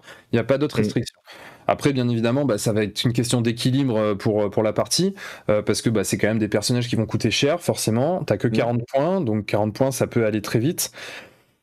Voilà, tu vas pas pouvoir faire n'importe quoi, mais globalement, oui, tu as le droit de mettre autant de personnages que tu veux. D'ailleurs, je crois même, pour en avoir rediscuté il y a pas si longtemps que ça avec Alessandros, qui est quand même assez au point sur le sujet, je crois même que tu peux mettre plusieurs attachments dans ton unité. Simplement, généralement, ça n'a pas trop d'intérêt de ce que j'ai cru comprendre. Donc là, je suis pas encore suffisamment expert sur le sujet pour pouvoir le certifier. Donc, plusieurs attachments, tu veux dire qu'en gros, tu peux mettre... en gros, tu peux te mettre, j'en sais rien, moi, si tu veux, tu peux mettre Jaime Lannister et puis Tyrion Lannister dans ton unité. Pour en virer un deuxième, en fait. Ouais, mais bon, du coup, de ce que j'ai cru comprendre, ça se fait pas parce que ça a pas d'intérêt. Mais voilà, c'est juste ça. Du coup, Clément, tu peux peut-être partager l'application. Donc là, du coup, logiquement, si je dis pas de bêtises, vous voyez mon écran, ça a l'air d'être bon. Donc en fait, l'application, elle se présente comme ça. Il y a une catégorie où on va pouvoir rentrer notre collection, donc vraiment ce qu'on possède chez nous, aussi bien les starters de chaque armée que ensuite, les différents boosters. Donc ça, c'est assez cool parce qu'ensuite, on va pouvoir choisir dans sa collection. Bon, déjà, ça permet d'avoir on va dire un inventaire de ce qu'on a, mais en plus de ça, ça va permettre de choisir dans sa collection pour se construire des armées. On va pouvoir choisir dans sa collection ou choisir parmi tout ce qui est disponible. Ensuite, là, on va avoir justement l'endroit où on va recenser nos listes d'armées qui sont construites. Donc là, par exemple, celle-ci, c'est celle que je vous avais présentée lors de la dernière chronique de Jouons au jeu des trônes, avec la liste de Free Folk. Et ici, j'avais commencé une liste d'armées Lannister, mais au final, je l'ai pas faite. On s'en fout. Donc du coup, quand on veut créer une armée, eh bien, il nous suffit de créer une armée ici. On choisit un nom. J'en sais rien moi, Prout. On va mettre n'importe quelle faction, par exemple les Targaryen, et là on peut choisir soit entre ceux qu'on possède ou alors toutes les unités, c'est ce que je disais juste avant. Par exemple là, vu que je n'en possède aucune, je vais mettre toutes les unités, on appuie sur créer et ensuite c'est assez simple puisqu'on peut ajouter une unité ici. Hop, en cliquant là, on a toutes les unités qui sont référencées. Voilà, c'est toutes les unités qu'on peut jouer avec cette liste-là. Par exemple, mettons que, je sais pas, je vais aller chercher tac. On est où? On est là. Voilà, par exemple, des Unsullied, j'ajoute l'unité. Et ensuite, si on veut ajouter un attachment, on peut soit l'ajouter directement en cliquant ici, ou alors, si on sait qu'on veut déjà l'ajouter sur cette unité-là, on va pouvoir ajouter ça ici, et on a la liste de tous les attachments qu'on peut ajouter à l'unité. Et ensuite, on va simplement dérouler comme ça pour construire sa liste. On a le compteur de points qui apparaît ici, là, on a points, donc 7 sur 40, et on va à un moment donné, bien évidemment, devoir choisir le commandant. Le commandant, c'est quelque chose qu'on doit avoir dans son armée, mais qui ne coûte rien. Nommer quelqu'un comme commandant, ça ne coûte pas de points en plus. Donc ça, c'est pour la construction d'armée. Et ensuite, donc ce que je vous disais, c'est qu'on a tous les documents, toutes les cartes qui sont présentes aussi dans l'application. Par exemple, là ici, on a les cartes tactiques. Donc les cartes tactiques, c'est ce qu'on a déjà vu dans la première chronique, c'est ce qui constitue le deck tactique lié à nos personnages et notamment notre commandant. Donc là, on va avoir toutes les cartes tactiques, ce qui va permettre de contrôler un petit peu ces cartes à soi pour savoir si on a bien les dernières en date, mais aussi pour contrôler celles de l'adversaire éventuellement. Et on va pouvoir aussi, ici, dans les documents, avoir notamment les règles complètes. Donc là, il suffit d'avoir un lecteur PDF sur son téléphone, et là, on a l'intégralité des règles. Hop. Et tout ça, bien évidemment, c'est gratuit, l'application est totalement gratuite. Ce qui est intéressant, c'est qu'ici, en plus, sur la dernière page, on a un résumé des règles, donc ça nous fait vraiment une fiche récap avec l'ordre du tour, tout ça, mais aussi les significations des mots-clés qu'on va retrouver sur les différentes cartes des unités. Donc tout ça, ça nous permet de tout concentrer dans cette application. Si on a ça, a priori, on a tout ce qu'il nous faut pour jouer, hormis, bien évidemment, le matériel. Donc voilà pour la traduit en français. Pour l'instant c'est pas fait en effet. Alors est-ce que ça va être fait, j'en sais rien, mais j'imagine que du coup j'imagine que ça demande des ressources. Et si tu commences à le traduire en français, tu vas devoir le traduire dans toutes les langues, donc voilà. J'imagine que c'est quelque chose qui est pas forcément simple à mettre en place, mais voilà, peut-être que ça viendra dans un futur que j'espère proche, parce que c'est vrai que c'est toujours plus agréable de l'avoir en français. Du coup, on va passer sur la fin de la chronique, Clément, s'il te plaît, avec du coup l'image suivante. Donc là, l'idée c'était simplement de reprendre aussi une carte d'unité pour comprendre un petit peu comment ça se passe. Donc là en fait, je sais pas, tu peux peut-être montrer en même temps que je parle, Clément, les différents endroits que je vais te nommer. Donc tout en haut à gauche, on a le pied. Ça indique le mouvement, tout simplement. C'est la distance que peut parcourir l'unité en nombre de pouces. Ensuite, on a... Oula, il s'est passé un... On a perdu Clément ou... Attends 2 secondes. Hop, ouais. Je reviens juste. Hop. Tac, je sais pas ce qui s'est passé.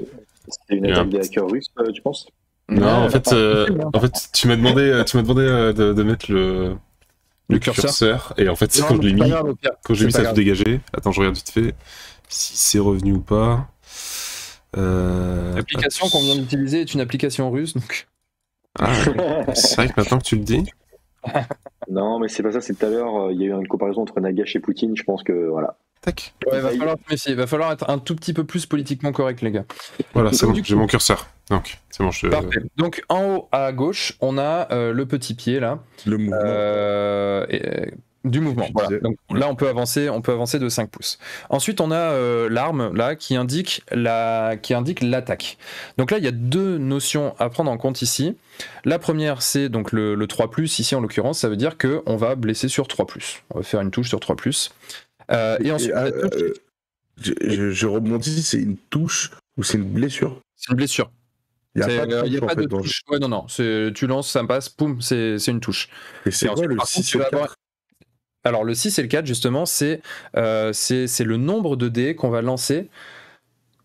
Le premier en vert ici, c'est quand il va y avoir l'intégralité des rangs, enfin en tout cas quand il va y avoir encore 2 rangs dans l'unité, puisque là on est sur une unité de cavalerie. Donc s'il reste encore au moins une figurine dans le 2e rang, on va continuer à lancer 6 dés. À partir du moment où on va perdre l'intégralité du 2e rang, on ne va en lancer plus que 4. C'est ça qui va représenter la perte de puissance progressive de l'unité au fur et à mesure qu'elle va perdre des rangs. Si on prend, et c'est vrai que j'aurais pu le mettre, j'ai pas pensé à le faire, si on prend une unité d'infanterie, là on va avoir 3 valeurs, parce qu'on va avoir 3 rangs en tout. Parfois, perdre un rang ne fait pas perdre en efficacité. Parfois, perdre un rang fait tout de suite perdre. Bref, ça va vraiment dépendre des unités. Voilà, merci Clément. Parfaitement réagi de la part de la régie. Puisqu'ici, sur les Guardsmen, on a en effet 3 valeurs. On a 6, 5, 4. Donc, quand ils sont à 3 rangs, on va lancer 6 dés. S'il n'y a plus que 2 rangs, on va en lancer 5. S'il n'y a plus que 1 rang, on va en lancer 4. Donc, ça montre la perte de puissance de l'unité au fur et à mesure. Ensuite, les valeurs qui sont en bas. Donc on va avoir tout à gauche, avec le bouclier, un 3+, ici en l'occurrence c'est la sauvegarde, c'est-à-dire que quand on a subi une blessure, on peut potentiellement la sauvegarder. Si on fait avec un dé plus que la valeur indiquée, on va avoir sauvegardé la blessure. À côté de ça, c'est le moral. Donc là, c'est un 5+. 5+, c'est on lance 2 dés, et avec ces 2 dés, il faut faire plus que cette valeur. Si on fait plus que la valeur, le test de morale est réussi. Donc bien évidemment, au plus le chiffre est bas, au plus c'est simple de réaliser ce test. Et ensuite... du coup, on fait des tests de morale à quel moment dans le jeu? Tu vas faire des tests de morale en fonction de certaines capacités, mais aussi à partir du moment où tu vas perdre des unités dans un combat. C'est de la même manière que Warhammer, si je dois comparer, ou c'est différent? Bon, c'est assez proche, oui, c'est assez proche, mais il n'y a pas le malus. Attends. Par rapport au nombre de pertes. En fait, tu le tires à chaque fois que tu perds des gars, ou c'est. Alors, voilà, là c'est le moment où je vais dégainer la carte. Stop, je ne suis pas encore assez expert du jeu, donc j'ai peur de dire une connerie, donc du coup je vais entrer dans une autre chronique, puisque de toute façon on va aborder les différentes phases au fur et à mesure. Le point, je sais plus s'il y a du malus en fonction du nombre de soutien. C'est juste pour essayer de comprendre si c'était une capacité qui était plus utilisée plusieurs fois, ou parce que, si je compare un peu à AOS, désolé de faire ça, mais du coup je trouve que la bravoure dans AOS est super importante, parce que tu vas le faire dès la première perte d'un mec, et donc c'est super chaud. Là, dans ce jeu-là, elle est très très importante aussi, notamment parce que tu vas pouvoir, par les effets du plateau diplomatique, déclencher des tests de morale. Donc ça, c'est hyper important. Et tu vas aussi avoir... Donc c'est pas des états, parce que dans le jeu, tu peux mettre des états, des jetons états sur les figurines, et tu vas notamment avoir un état démoralisé, ce qui va faire que tu vas, lors d'un test de morale, tu vas potentiellement faire relancer des dés à ton adversaire. Et ça, c'est fort. Par contre, tu es limité en nombre de pertes. Tu peux pas perdre genre toute une unité en une fois, puisque tu vas lancer un D3 et c'est ça qui va faire que tu vas perdre 1, 2 ou 3 unités au moment du test de morale. Oui, donc ça c'est cool. Ouais. Ensuite, du coup, ce qui est bien, enfin je rebondis, tu disais qu'avec le plateau politique, même si le gars il a pas combattu et qu'il a pas perdu d'unité, tu peux lui faire perdre des unités en le forçant à faire un test de morale. Tout à fait. Donc ça, de toute façon, on détaillera dans une prochaine chronique le plateau diplomatique, mais oui, c'est possible. Cool. Donc c'est pour ça le plateau diplomatique est très important dans ce jeu. Carrément. Ensuite, on a donc là, sur la droite, toutes les capacités, toutes les compétences qui sont spécifiques à l'unité. Et ça, c'est hyper intéressant parce que sur ce jeu, quasiment toutes les capacités sont décrites sur les cartes. C'est-à-dire que tu n'as pas besoin de les apprendre par cœur.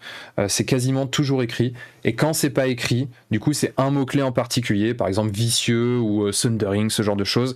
Et bien là, du coup, tu vas pouvoir regarder ça dans la dernière page de ton livre de règles que tu as directement sur ton application. Donc en vrai, c'est très simple de retenir tous les éléments. Et puis quand t'as pas à les retenir, c'est tout simplement parce que c'est écrit sur la carte. Ici, donc là, par exemple, vu que c'est une unité de cavalerie, on a plusieurs PV par figurine. Donc là, en l'occurrence, on en a 3. C'est indiqué en haut à droite, on va dire, juste avant l'onglet cavalerie.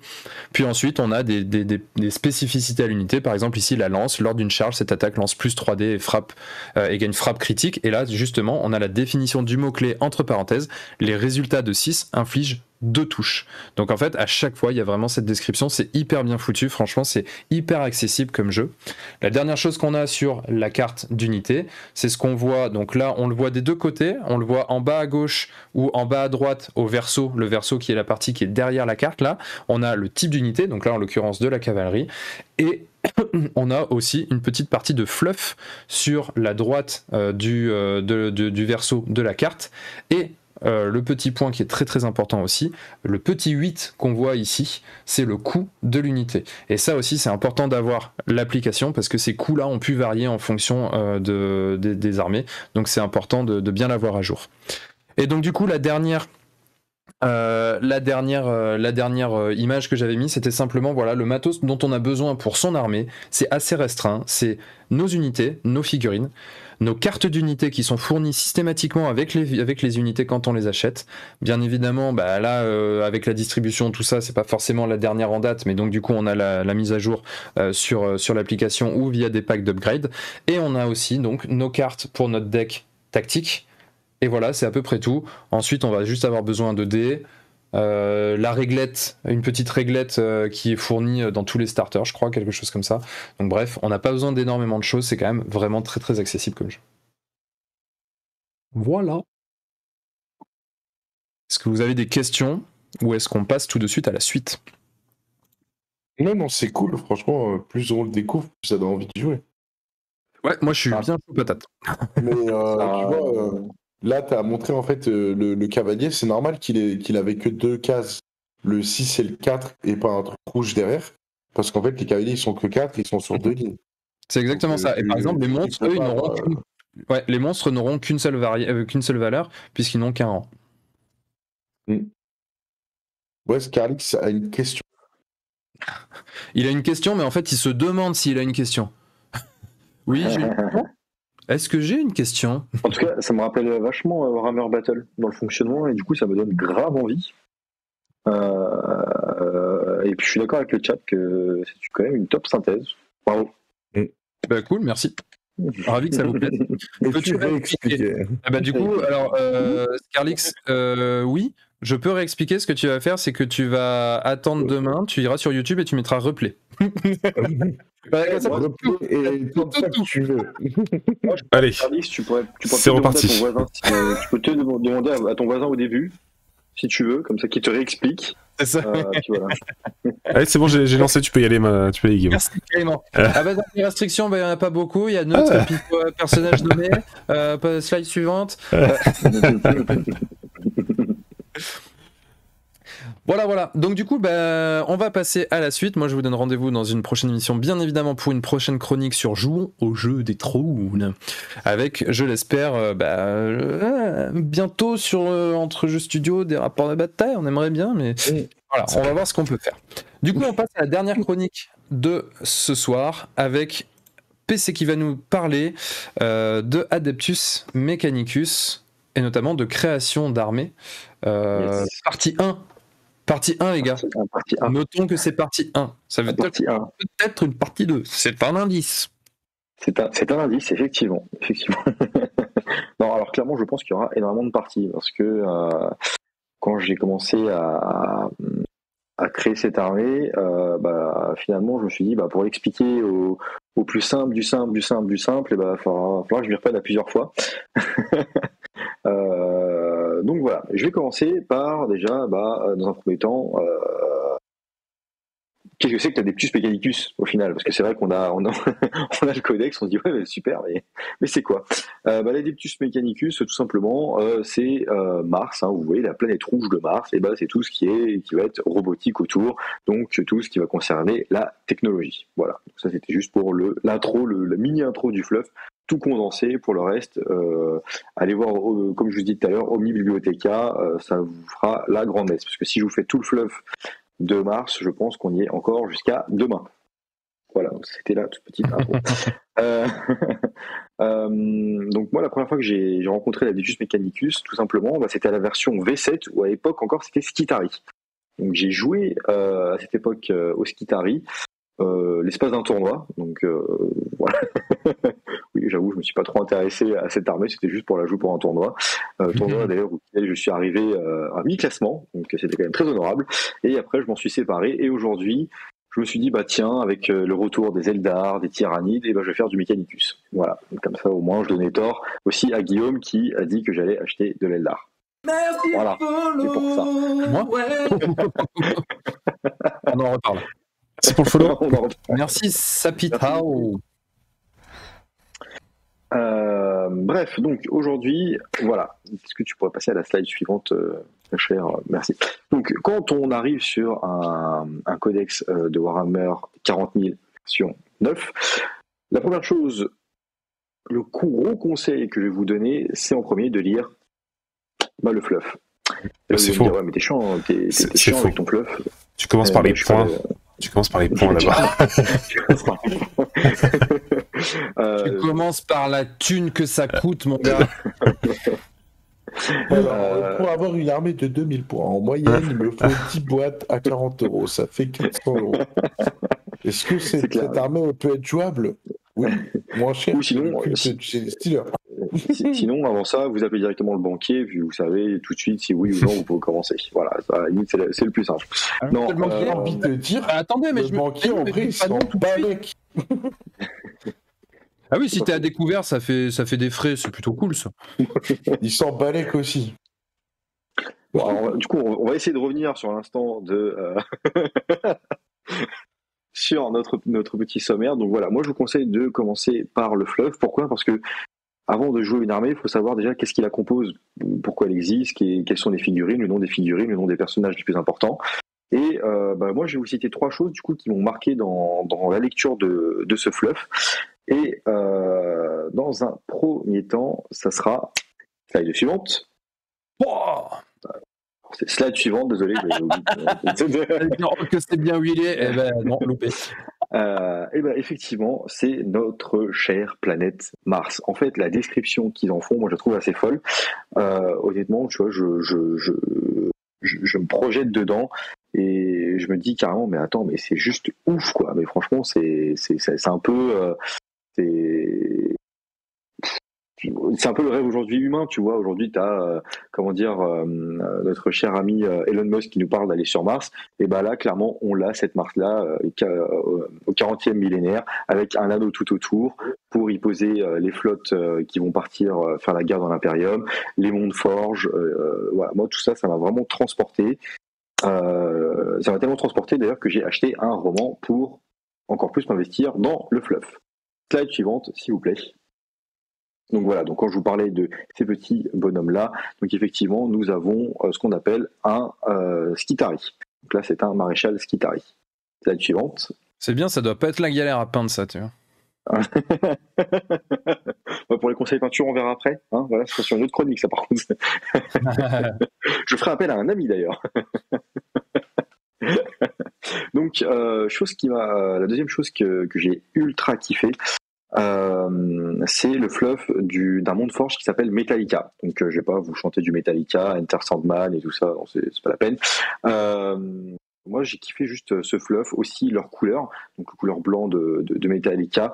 Honnêtement c'est assez passionnant, donc il y a quand même beaucoup de monde forge, hein. Il y a Stygie, il y a aussi le monde forge de Mars, bien sûr, le tout premier, le first. Il y a pas mal de monde forge, et moi Metallica, je me suis arrêté dessus, j'ai commencé à lire, je me suis dit en fait c'est génial, c'est ça que je vais jouer. Et ensuite, la suivante. Belisarius Cawl, c'est l'archi-magos. C'est le mec qui est tout en haut de la pile, et c'est grâce à lui que nous avons nos petits Space Marines Primaris. Voilà. Et aussi Gulliman. Gulliman, il a envie grâce à lui aussi, non? Exactement, oui. Il y a beaucoup de personnes qui lui doivent quelque chose à ce petit Belisarius Cawl. Mais en gros, c'est l'un des protagonistes les plus connus dans la Adeptus Mechanicus. Il y en a d'autres, hein, mais lui, clairement, c'est celui qui pèse le plus dans le game. Par contre, il a On a vu tout à l'heure dans la vidéo. Non, c'est pas lui. Non, tout à l'heure, tu avais un technoprêtre. C'est le mec qui est bien en dessous de lui. C'est un des mecs qui s'inspire de lui, quand même. C'est ça, voilà. Lui, il est clairement, c'est un technoprêtre plus. Le problème de notre cher Belisarius Cawl, c'est que du coup, il perd la mémoire. Pourquoi ? Parce que ça fait un paquet d'années qu'il est là, et du coup, il stocke des morceaux de sa mémoire dans son petit bureau, on va appeler ça comme ça, parce que justement, il a vu tellement de choses, il a tellement de données compilées en lui, que du coup, parfois, il retire des trucs et il les met de côté. Voilà, donc ça, c'était pour ce qui m'a le plus plu pour le fluff. Donc quand on commence une armée, le fluff c'est ultra important. Je le répéterai assez jamais, en fait il faut toujours lire le fluff en premier. Pour moi ça fait partie des 3 piliers qu'on a dans le wargame, le fluff, le modélisme, entre guillemets le modélisme c'est là où je suis le plus mauvais, on va pas se mentir, la peinture c'est pas mon dada, ni monter des filles d'ailleurs, et ensuite il y a le jeu. Donc voilà, le fluff c'est un tiers de ce qu'on peut faire dans le wargame. Une fois qu'on a lu tout ça, il faudra faire une chose ultra importante, c'est relire les règles. Parce qu'on a notre codex, mais juste avant de se plonger dans la partie règles du codex, il faut d'abord relire les règles V9. Slide suivante, s'il vous plaît.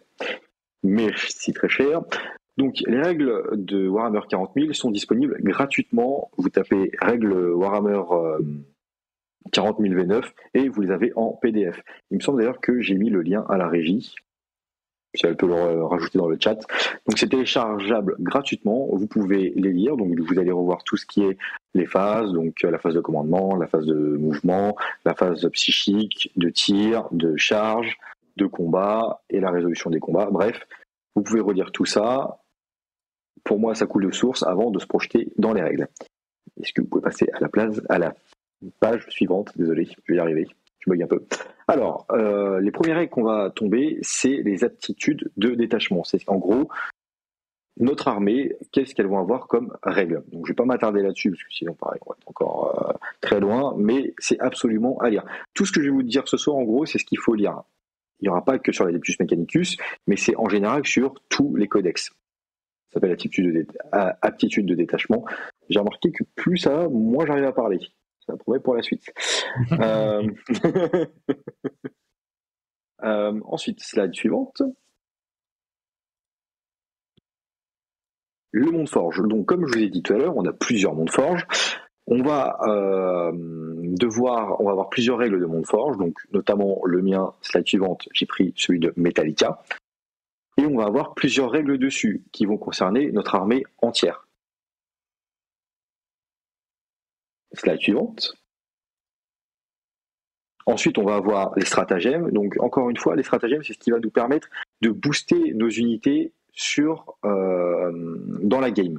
Donc, à différents moments, pendant la phase de tir, pendant la phase de combat, pendant la phase de commandement, pendant la phase de mouvement, on va pouvoir dépenser des points de commandement pour pouvoir améliorer notre unité sur, par exemple, bah tiens, je vais leur donner +1 pour sur les jets de touche, je vais leur donner +1 sur les jets de blessure, je vais pouvoir faire en sorte qu'ils peuvent et courir et charger.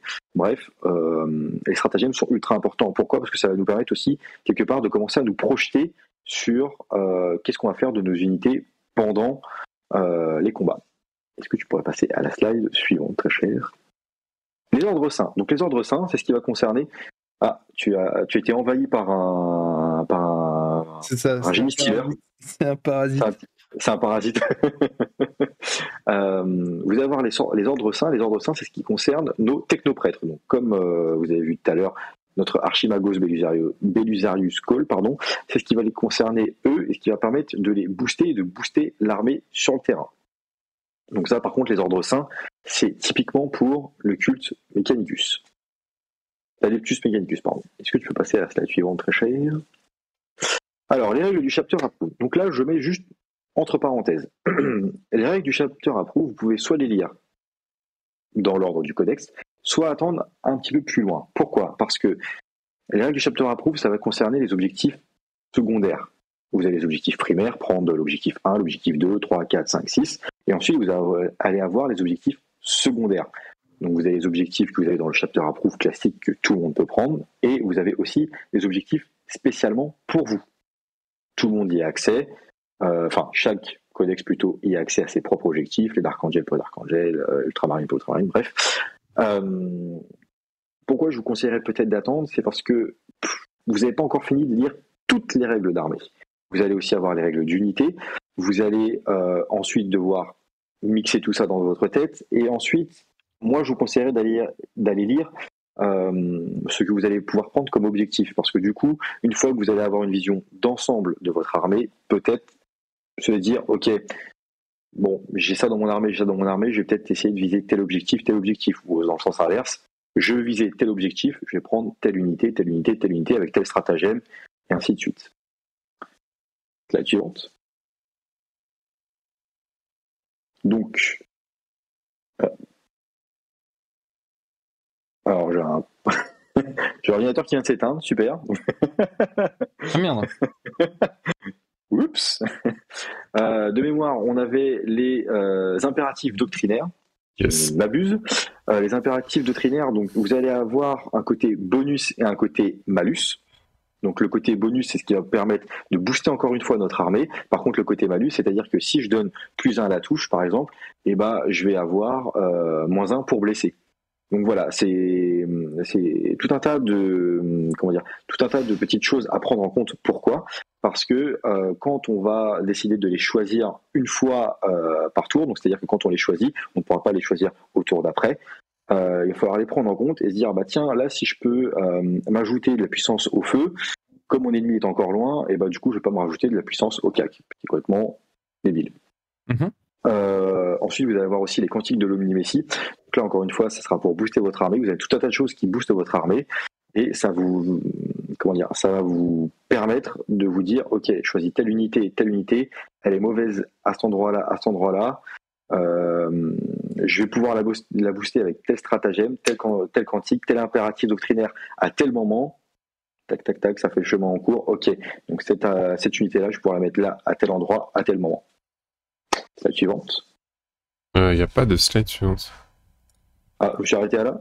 Ouais. Ok, bon, du coup, désolé, parce que comme j'ai plus la vision sur l'ordinateur, Petit souci technique. Non, mais c'est nickel, t'as même pu assurer sans avoir ton ordi, donc c'est très bien. Ça arrive. Tout ça pour vous dire que, en gros, quand on a lu toutes ces règles-là, et voilà, j'essaie d'aller au plus vite, pas forcément rentrer dans les détails. Pourquoi ? Parce que j'aimerais rentrer dans les détails plus tard pour vous expliquer la vision que j'ai du coup de certains stratagèmes et de pourquoi je vais les choisir avec telle unité. Donc là, je vous ai entre guillemets dit ce qu'il fallait regarder en premier. Pourquoi il faut s'attarder sur ces éléments ? Car si vous choisissez juste des unités bêtement comme ça, tiens, je prends des Skitarii, je prends des Rangers, tiens, je vais prendre les petits cuculs qui volent, là, ça a l'air d'être intéressant. Au final, vous allez les poser sur table et vous n'allez pas trop savoir quoi faire avec. Au final, vous dire, tiens, ce stratagème-là, il est sympa. Ah ouais, non, finalement, il est nul, il est pourri. En fin de compte, il faut lire dans l'ordre mais aussi lire avec les règles de base, parce que du coup, tiens, ça peut peut-être marcher à telle phase, à telle phase, à telle phase, et aussi lire tout ce qui va être quantique, tout ce qui va être impératif doctrinaire, les règles du détachement. Une fois que vous avez mixé ce gros gloubi-boulga dans votre tête et que vous allez bien l'analyser, comme le ferait d'ailleurs un membre de l'Adeptus Mechanicus, vous allez pouvoir vous dire, tiens, telle unité, je peux faire ça avec, pour tel objectif, telle unité, je peux pouvoir faire ça avec, mais je vais pouvoir la booster à telle phase de jeu. Voilà, il y a un gros travail à faire. Je trouve que Warhammer 40 000 sur ça, assez compliqué. Si on veut jouer en mode no-brain, J'avais l'impression aussi que la construction d'armée sur Warhammer 40 000 était quand même quelque chose qu'il fallait vraiment prendre le temps de faire, peut-être même de se faire aider pour la première, parce que j'ai l'impression que c'est plus complexe que sur tous les autres jeux auxquels j'ai pu jouer, qu'il y a plus de restrictions, que tu peux pas vraiment faire n'importe quoi. Tu vois, comme je le disais là juste avant sur Song of Ice and Fire, en soi, t'as envie de jouer une faction, tu prends un peu ce que tu veux dedans, t'as pas trop de restrictions, et puis YOLO quoi en fait. Alors après ça fonctionne pas en termes de, on va dire, comment dire, je trouve pas mon terme, ça fonctionne pas ensemble, je trouve pas le terme exact mais c'est pas grave. Ensemble ça fonctionne plus ou moins bien, ça synergise pas. Les listes que tu veux faire. Pardon ? Ça synergise pas. Voilà, c'est ça, merci. La synergie de l'armée va pas forcément être là, tout ça, mais tu peux jouer quand même, en fait, ça suit les règles, il y a pas de souci.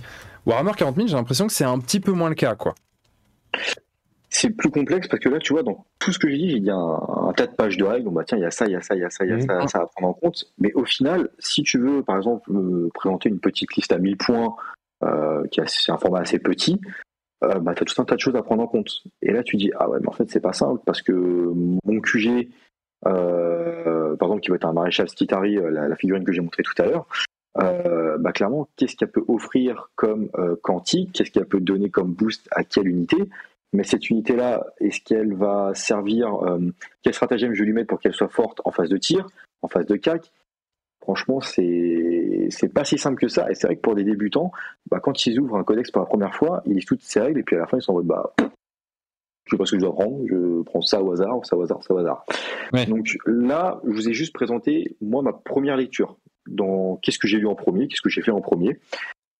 La prochaine fois, donc il y a les parties 2, 3, 4 et 5 et 6 et compagnie, je vais dégrossir le travail en disant, voilà, ça je l'ai pris pour telle raison, telle raison, telle raison.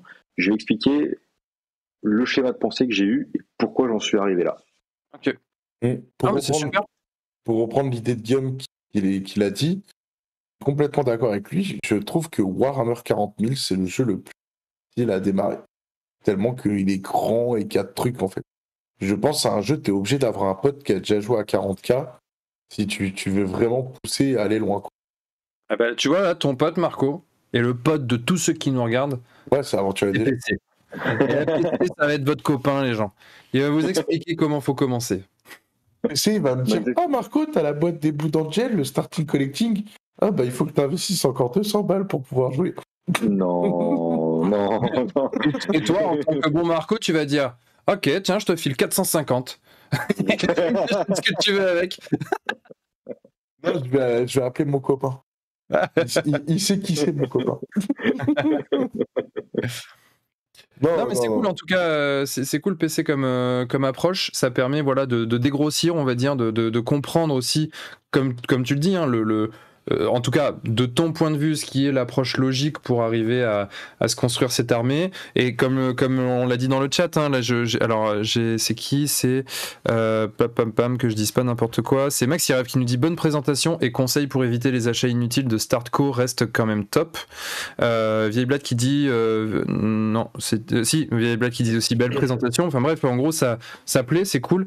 Je pense que c'est intéressant de montrer aux gens ce cheminement pour ensuite dégrossir, mais progressivement aller étape après étape pour arriver jusqu'à la construction d'une liste. Alors, par contre, petite précision, et c'est vrai que j'ai oublié de le dire au tout début, quand je vais construire cette armée, je vais le faire en mode croisade, c'est-à-dire que je vais pas le faire en mode gros bourrin, jeu égal et je vais partir sur de la méta. J'ai fait ça en mode croisade parce que c'est quelque chose que je ne connais pas, du coup, le mode croisade. J'y ai jamais joué. Je sais que ça existe dans Warhammer 40 000. J'y suis passé vite fait en lisant, en regardant, je dis ouais, ça a l'air sympa, c'est cool. Mais du coup, je me suis dit que pour la chaîne, ce serait plutôt un mode croisade parce que c'est quand même un mode campagne, entre guillemets. Donc du coup, ce serait plutôt sympa de le faire vivre sur la chaîne, mais aussi de pouvoir expliquer justement les règles avec ce mode-là qui sera peut-être plaisant. C'est quoi le mode voilà. J'ai pas. Le mode croisade, ça s'appelle. Ouais, mais le mode, tu le trouves où en fait? C'est dans le codex? C'est dans le livre de règles. Okay. Alors, c'est pas le livre de règles qui est téléchargeable, par contre, parce que lui, il y a juste les règles. Et le livre de règles, on peut le trouver dans une boîte de base? Dans une boîte de base, il me semble que tu l'as acheté à part. Je l'ai parce que j'ai acheté une Domitus. Ouais, voilà, t'as un Domitus, donc dans le livre de règles, t'as le truc croisade. Yes, mais il me semble que si tu achètes la boîte état-major, qui coûte quand même 135 €, mais tu as dedans une armée 135 €. Ah, mais dedans. J'avais compris 435 €, je fais what? Il la faut. Alors, par contre, pour cette boîte-là, la boîte état-major, je la défends vachement. Parce que du coup, tu as quand même dedans un jeu, tu as 2 armées, donc les Space Marines et les Necrons, tu as une boîte de dés, un livre de règles, des réglettes, mais tu as aussi des décors qui vont avec, plus le petit plateau pour jouer. Donc franchement, pour le coup, cette boîte-là, 135 €. Ouais, non, mais moi j'avoue, si je dois acheter une boîte, je fais comme Guillaume, j'attends qu'il y ait une boîte, genre comme un Domitus, et t'achètes avec le gros livre, comme quand ils sont sortis de Dominion, tu vois. Bien sûr. Voilà, moi je suis fan de prendre le truc où il y a le tout dedans. Yep. Ok, bah écoutez les copains, franchement c'était cool. Encore une fois, je trouve que là, on a des chroniques qui se... Je vais juste rebondir un dernier truc. Ouais. Là, en fait, le truc que tu viens de nous présenter, là, les croisades, en gros, c'est vraiment pour débuter le jeu, quoi. En fait, c'est une version fluff. En fait, tu joues plus dans des campagnes scénarisées en faisant croisade. Oui, en soi, Est-ce que ça se rapproche du Path to Glory pour moi, c'est l'équivalent 40K de Path to Glory. En gros, tu vas commencer avec très peu de points et après, ça va augmenter au fur et à mesure, etc. Yes, exactement. Ok, donc c'est vraiment le truc pour démarrer, en fait. Yes. Et alors, Marco, tu as un conseil de Maxi Rev qui te dit d'attendre la V10. Ouais, non, mais de toute façon, je sais pas quand il avait 10, j'en sais rien. Moi, de toute façon, je vais être aventurier des jeux, c'est quand la V10? Dans 2 ans? Même pas? Attends, c'est dans 1 an? C'est dans 1 an, je crois. Non, me lancez pas sur ce sujet parce que ça va trash talk sale sur Warhammer. En théorie. C'est fini après. Merci, copain. En théorie, c'est tous les 3 ans. Donc ça devrait être dans 1 ou 2 ans.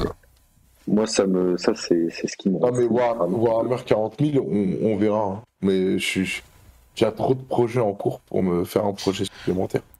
Yep. Après, t'as vu, Guillaume, comment je suis raisonnable? Écoute, j'ai félicité, et puis je me suis dit, attends de voir quand même s'il tient sa résolution. Par contre, il y a un truc dont je suis très fier. Par contre, avec ta croisade, tu peux jouer avec le starting collection des Blood Angel. Moi, j'ai déjà... c'est pas pareil, j'investis pas en supplément. C'est plus qu'à le peindre. Mais pour le coup, ça peut être un défi. Et je fais un petit teasing pour ceux qui le savaient pas. Mais pour ma nouvelle chaîne, tu vois, de se dire, est-ce que je suis capable de pouvoir peindre du Blood Angel à l'aérographe rapidement et faire un truc propre sans forcément faire un truc long? Il y a Wag avec ce qu'il dit, ça me donne une idée, c'est tu peux te lancer un challenge, c'est finir une armée avant qu'on passe en V10. Ça peut être rigolo. Ça dépend en fait, ça dépend. Ça dépend quand est-ce que c'est la V10 du mois, si c'est dans 15 jours. C'est dans 1 ou 2 ans. Je pense que ce sera dans 2 ans, parce qu'à mon avis, vu qu'ils ont été vachement retardés avec le Covid et puis tout ce qu'il y a eu, à mon avis, ils vont repousser d'1 an. Honnêtement, pour un peu répondre à ton challenge, dans la boîte Blood Angel, j'ai moins de cas que les luminettes que je suis en train de faire maintenant. Non, attends, ce que je suis en train de te dire, c'est de faire une armée complète, pas de faire 500 points. Mais là, mais j'ai dit que je voulais pas investir dedans pour le moment. Moi, ce que je t'ai dit, c'était... Le défi que je t'ai donné, moi, c'était de faire une armée complète d'ici la V10. C'est quoi qu'on appelle une armée complète à 2000 points. 40 000 2000 points d'armée. Donc c'est 4 starting collection. Ouais. Façon de voir les choses. Ou un gros mec, un mec à pied qui coûte plus cher que les autres, et voilà. Ouais, tu prends un titan et puis voilà, c'est bon. C'est ça. Comme ça, tu peux jouer sur ta table et puis celle du voisin. Sur ce, les copains, on va s'arrêter là avant que Marco décide en l'espace de 5 minutes de changer d'avis et d'acheter d'acheter 3 autres Start Collecting Blood Angel. En tout cas, moi j'ai trouvé l'émission encore très cool, c'est très sympa. Merci PC pour ce travail sur la partie Adeptus Mechanicus. Merci bien évidemment à tous ceux qui étaient là dans l'équipe, parce que c'est toujours un plaisir de passer ces soirées avec vous. Merci à ceux qui nous ont suivis dans le chat aussi, c'était très cool, ça a bien participé ce soir, c'est sympa. Alors, pour la prochaine émission d'Entre-deux-guerres, on ne sait pas encore exactement quand est-ce qu'elle va avoir lieu. Tout simplement parce que si on suit la logique, elle devrait avoir lieu dans tout pile 14 jours, donc le 24. Mais, parce qu'il y a un mais, le 25-26, c'est le tournoi AOS. Donc du coup on sera très très occupé, peut-être même qu'il y en a certains qui auront forcément tout fini de peindre et tout ça et qui seront leur dernière soirée en mode oui, faut y aller. Donc pour l'instant on peut pas promettre de faire une émission dans 2 semaines, mais quoi qu'il en soit, si on fait pas Entre-deux-guerres, on vous le dira, notamment sur Facebook, tout ça. Mais dans tous les cas, il y a le tournoi, donc on vous donne rendez-vous bien évidemment à ce moment-là. On est tous les 4 dans le tournoi, bien évidemment, il n'y a pas que nous, il va y avoir aussi Keycord, il y aura Tigurius, il y aura Mathieu et il y aura Alex, le pote de Clément. Et donc du coup, voilà, on va joyeusement se foutre sur la tronche pendant 2 jours. Donc soyez au rendez-vous le vendredi 25, parce que franchement, on a tous on l'a préparé. On l'a préparé de ouf, on a tous lu on a tous les règles, on a tous peint nos armées. Clément, il a fait un taf de malade mental avec des tables, les tables, l'armée. Voilà. Gars, ça fait 3 mois qu'il arrête pas. C'est ça. Donc, franchement, on a en vrai, je vais le dire, enfin, on a besoin que vous soyez là aussi pour nous dire si ça vous plaît. Ouais. Parce que les gars, si on a taffé pendant 3 mois et que personne ne vient, ça va nous mettre les boules. Quoi. Okay. Notez-vous la date sur votre petit calendrier pour venir nous voir, pour venir encourager votre team favorite, qui sera bien évidemment la mienne, et pour tout faire pour que l'équipe de Marco et de Clément se fasse rouler dessus. Voilà, ceci est... Alors, il sait pas qui il a à faire, le petit. Déjà, allez, franchement, j'y vais en mode clash, je m'en fous. Mais déjà, le mec, il se chie un peu dessus parce qu'il change sa liste d'armées. Donc, il ferait mieux de se taire un peu, le petit Guillaume. Ah, il a peur des luminettes, et je vais prendre le troll, sinon il va trop me défoncer le cul. Voilà, c'est fait. Voilà, j'ai traché. Voilà, ça me fait plaisir. Ça me fait plaisir. C'était gratuit. Alors du coup, je reviens sur ce que je disais à Clément tout à l'heure quand on en parlait, où je disais non mais il faut vraiment que ça soit équilibré. Je veux pas que ça soit un truc trop fumé machin. Si tu veux que ça soit équilibré, t'as qu'à pas changer ta liste. Mais si justement c'est pour l'équilibrer qu'on en discutait, banane. Bon bref, là parce que tu pars du principe que la mienne est plus forte et c'est faux. Mais non, c'est même pas ça. Pas du tout. Pas ça du tout. Il fait des suppositions alors qu'il n'en sait rien. C'est tellement pas l'idée en plus. Bref, on va passer au mot de la fin et donc on va commencer par PC. Voilà, parce que du coup lui il disait rien. Le mot de la fin, moins de sel et plus de fluff. Voilà. On aime le fluff quand il est salé. Clément ? Oui. Eh ben moi c'est venez nombreux le 25 et le 26 mars. Youhou. On va se faire sur la gueule. Une super ambiance. Ouais, déjà ça commence à Strash Talk. Imaginez en pleine partie, ça va être la folie. Venez voir ça. C'est juste parce qu'on s'enflamme, on est content d'envie de vivre. Mais non, c'était pas méchant, bien au contraire. Il regrette déjà, c'est dire. Ça va pas tenir longtemps, moi je vous le dis. Marco, du coup, ton mot de la fin ? Mon mot de la fin, c'est que je remercie tous ceux qui étaient présents à l'émission. Et je vous annonce que ce week-end, le 13, du coup, le dimanche 13 là, de ce week-end, nous sommes à Maxirev pour un tournoi Marvel Crisis Protocol et que j'ai une 30aine de joueurs, ce qui est quand même énorme. Donc pour ceux qui ont envie de venir, n'hésitez pas, on peut rajouter quelques places. Et vous aurez l'occasion de me voir et de voir Scarlix qui est aussi dans le chat, en vrai. Et peut-être que si vous les gars voulez nous rejoindre, vous êtes les bienvenus. Yeah. Ok. Bon, et bah du coup, là cette fois-ci, on est sur la fin de l'émission. Les copains, merci beaucoup de nous avoir suivis. On vous tient au courant si on arrive à se caler un entre-deux-guerres avant le tournoi. On vous promet rien, mais si on peut, on le fait bien sûr.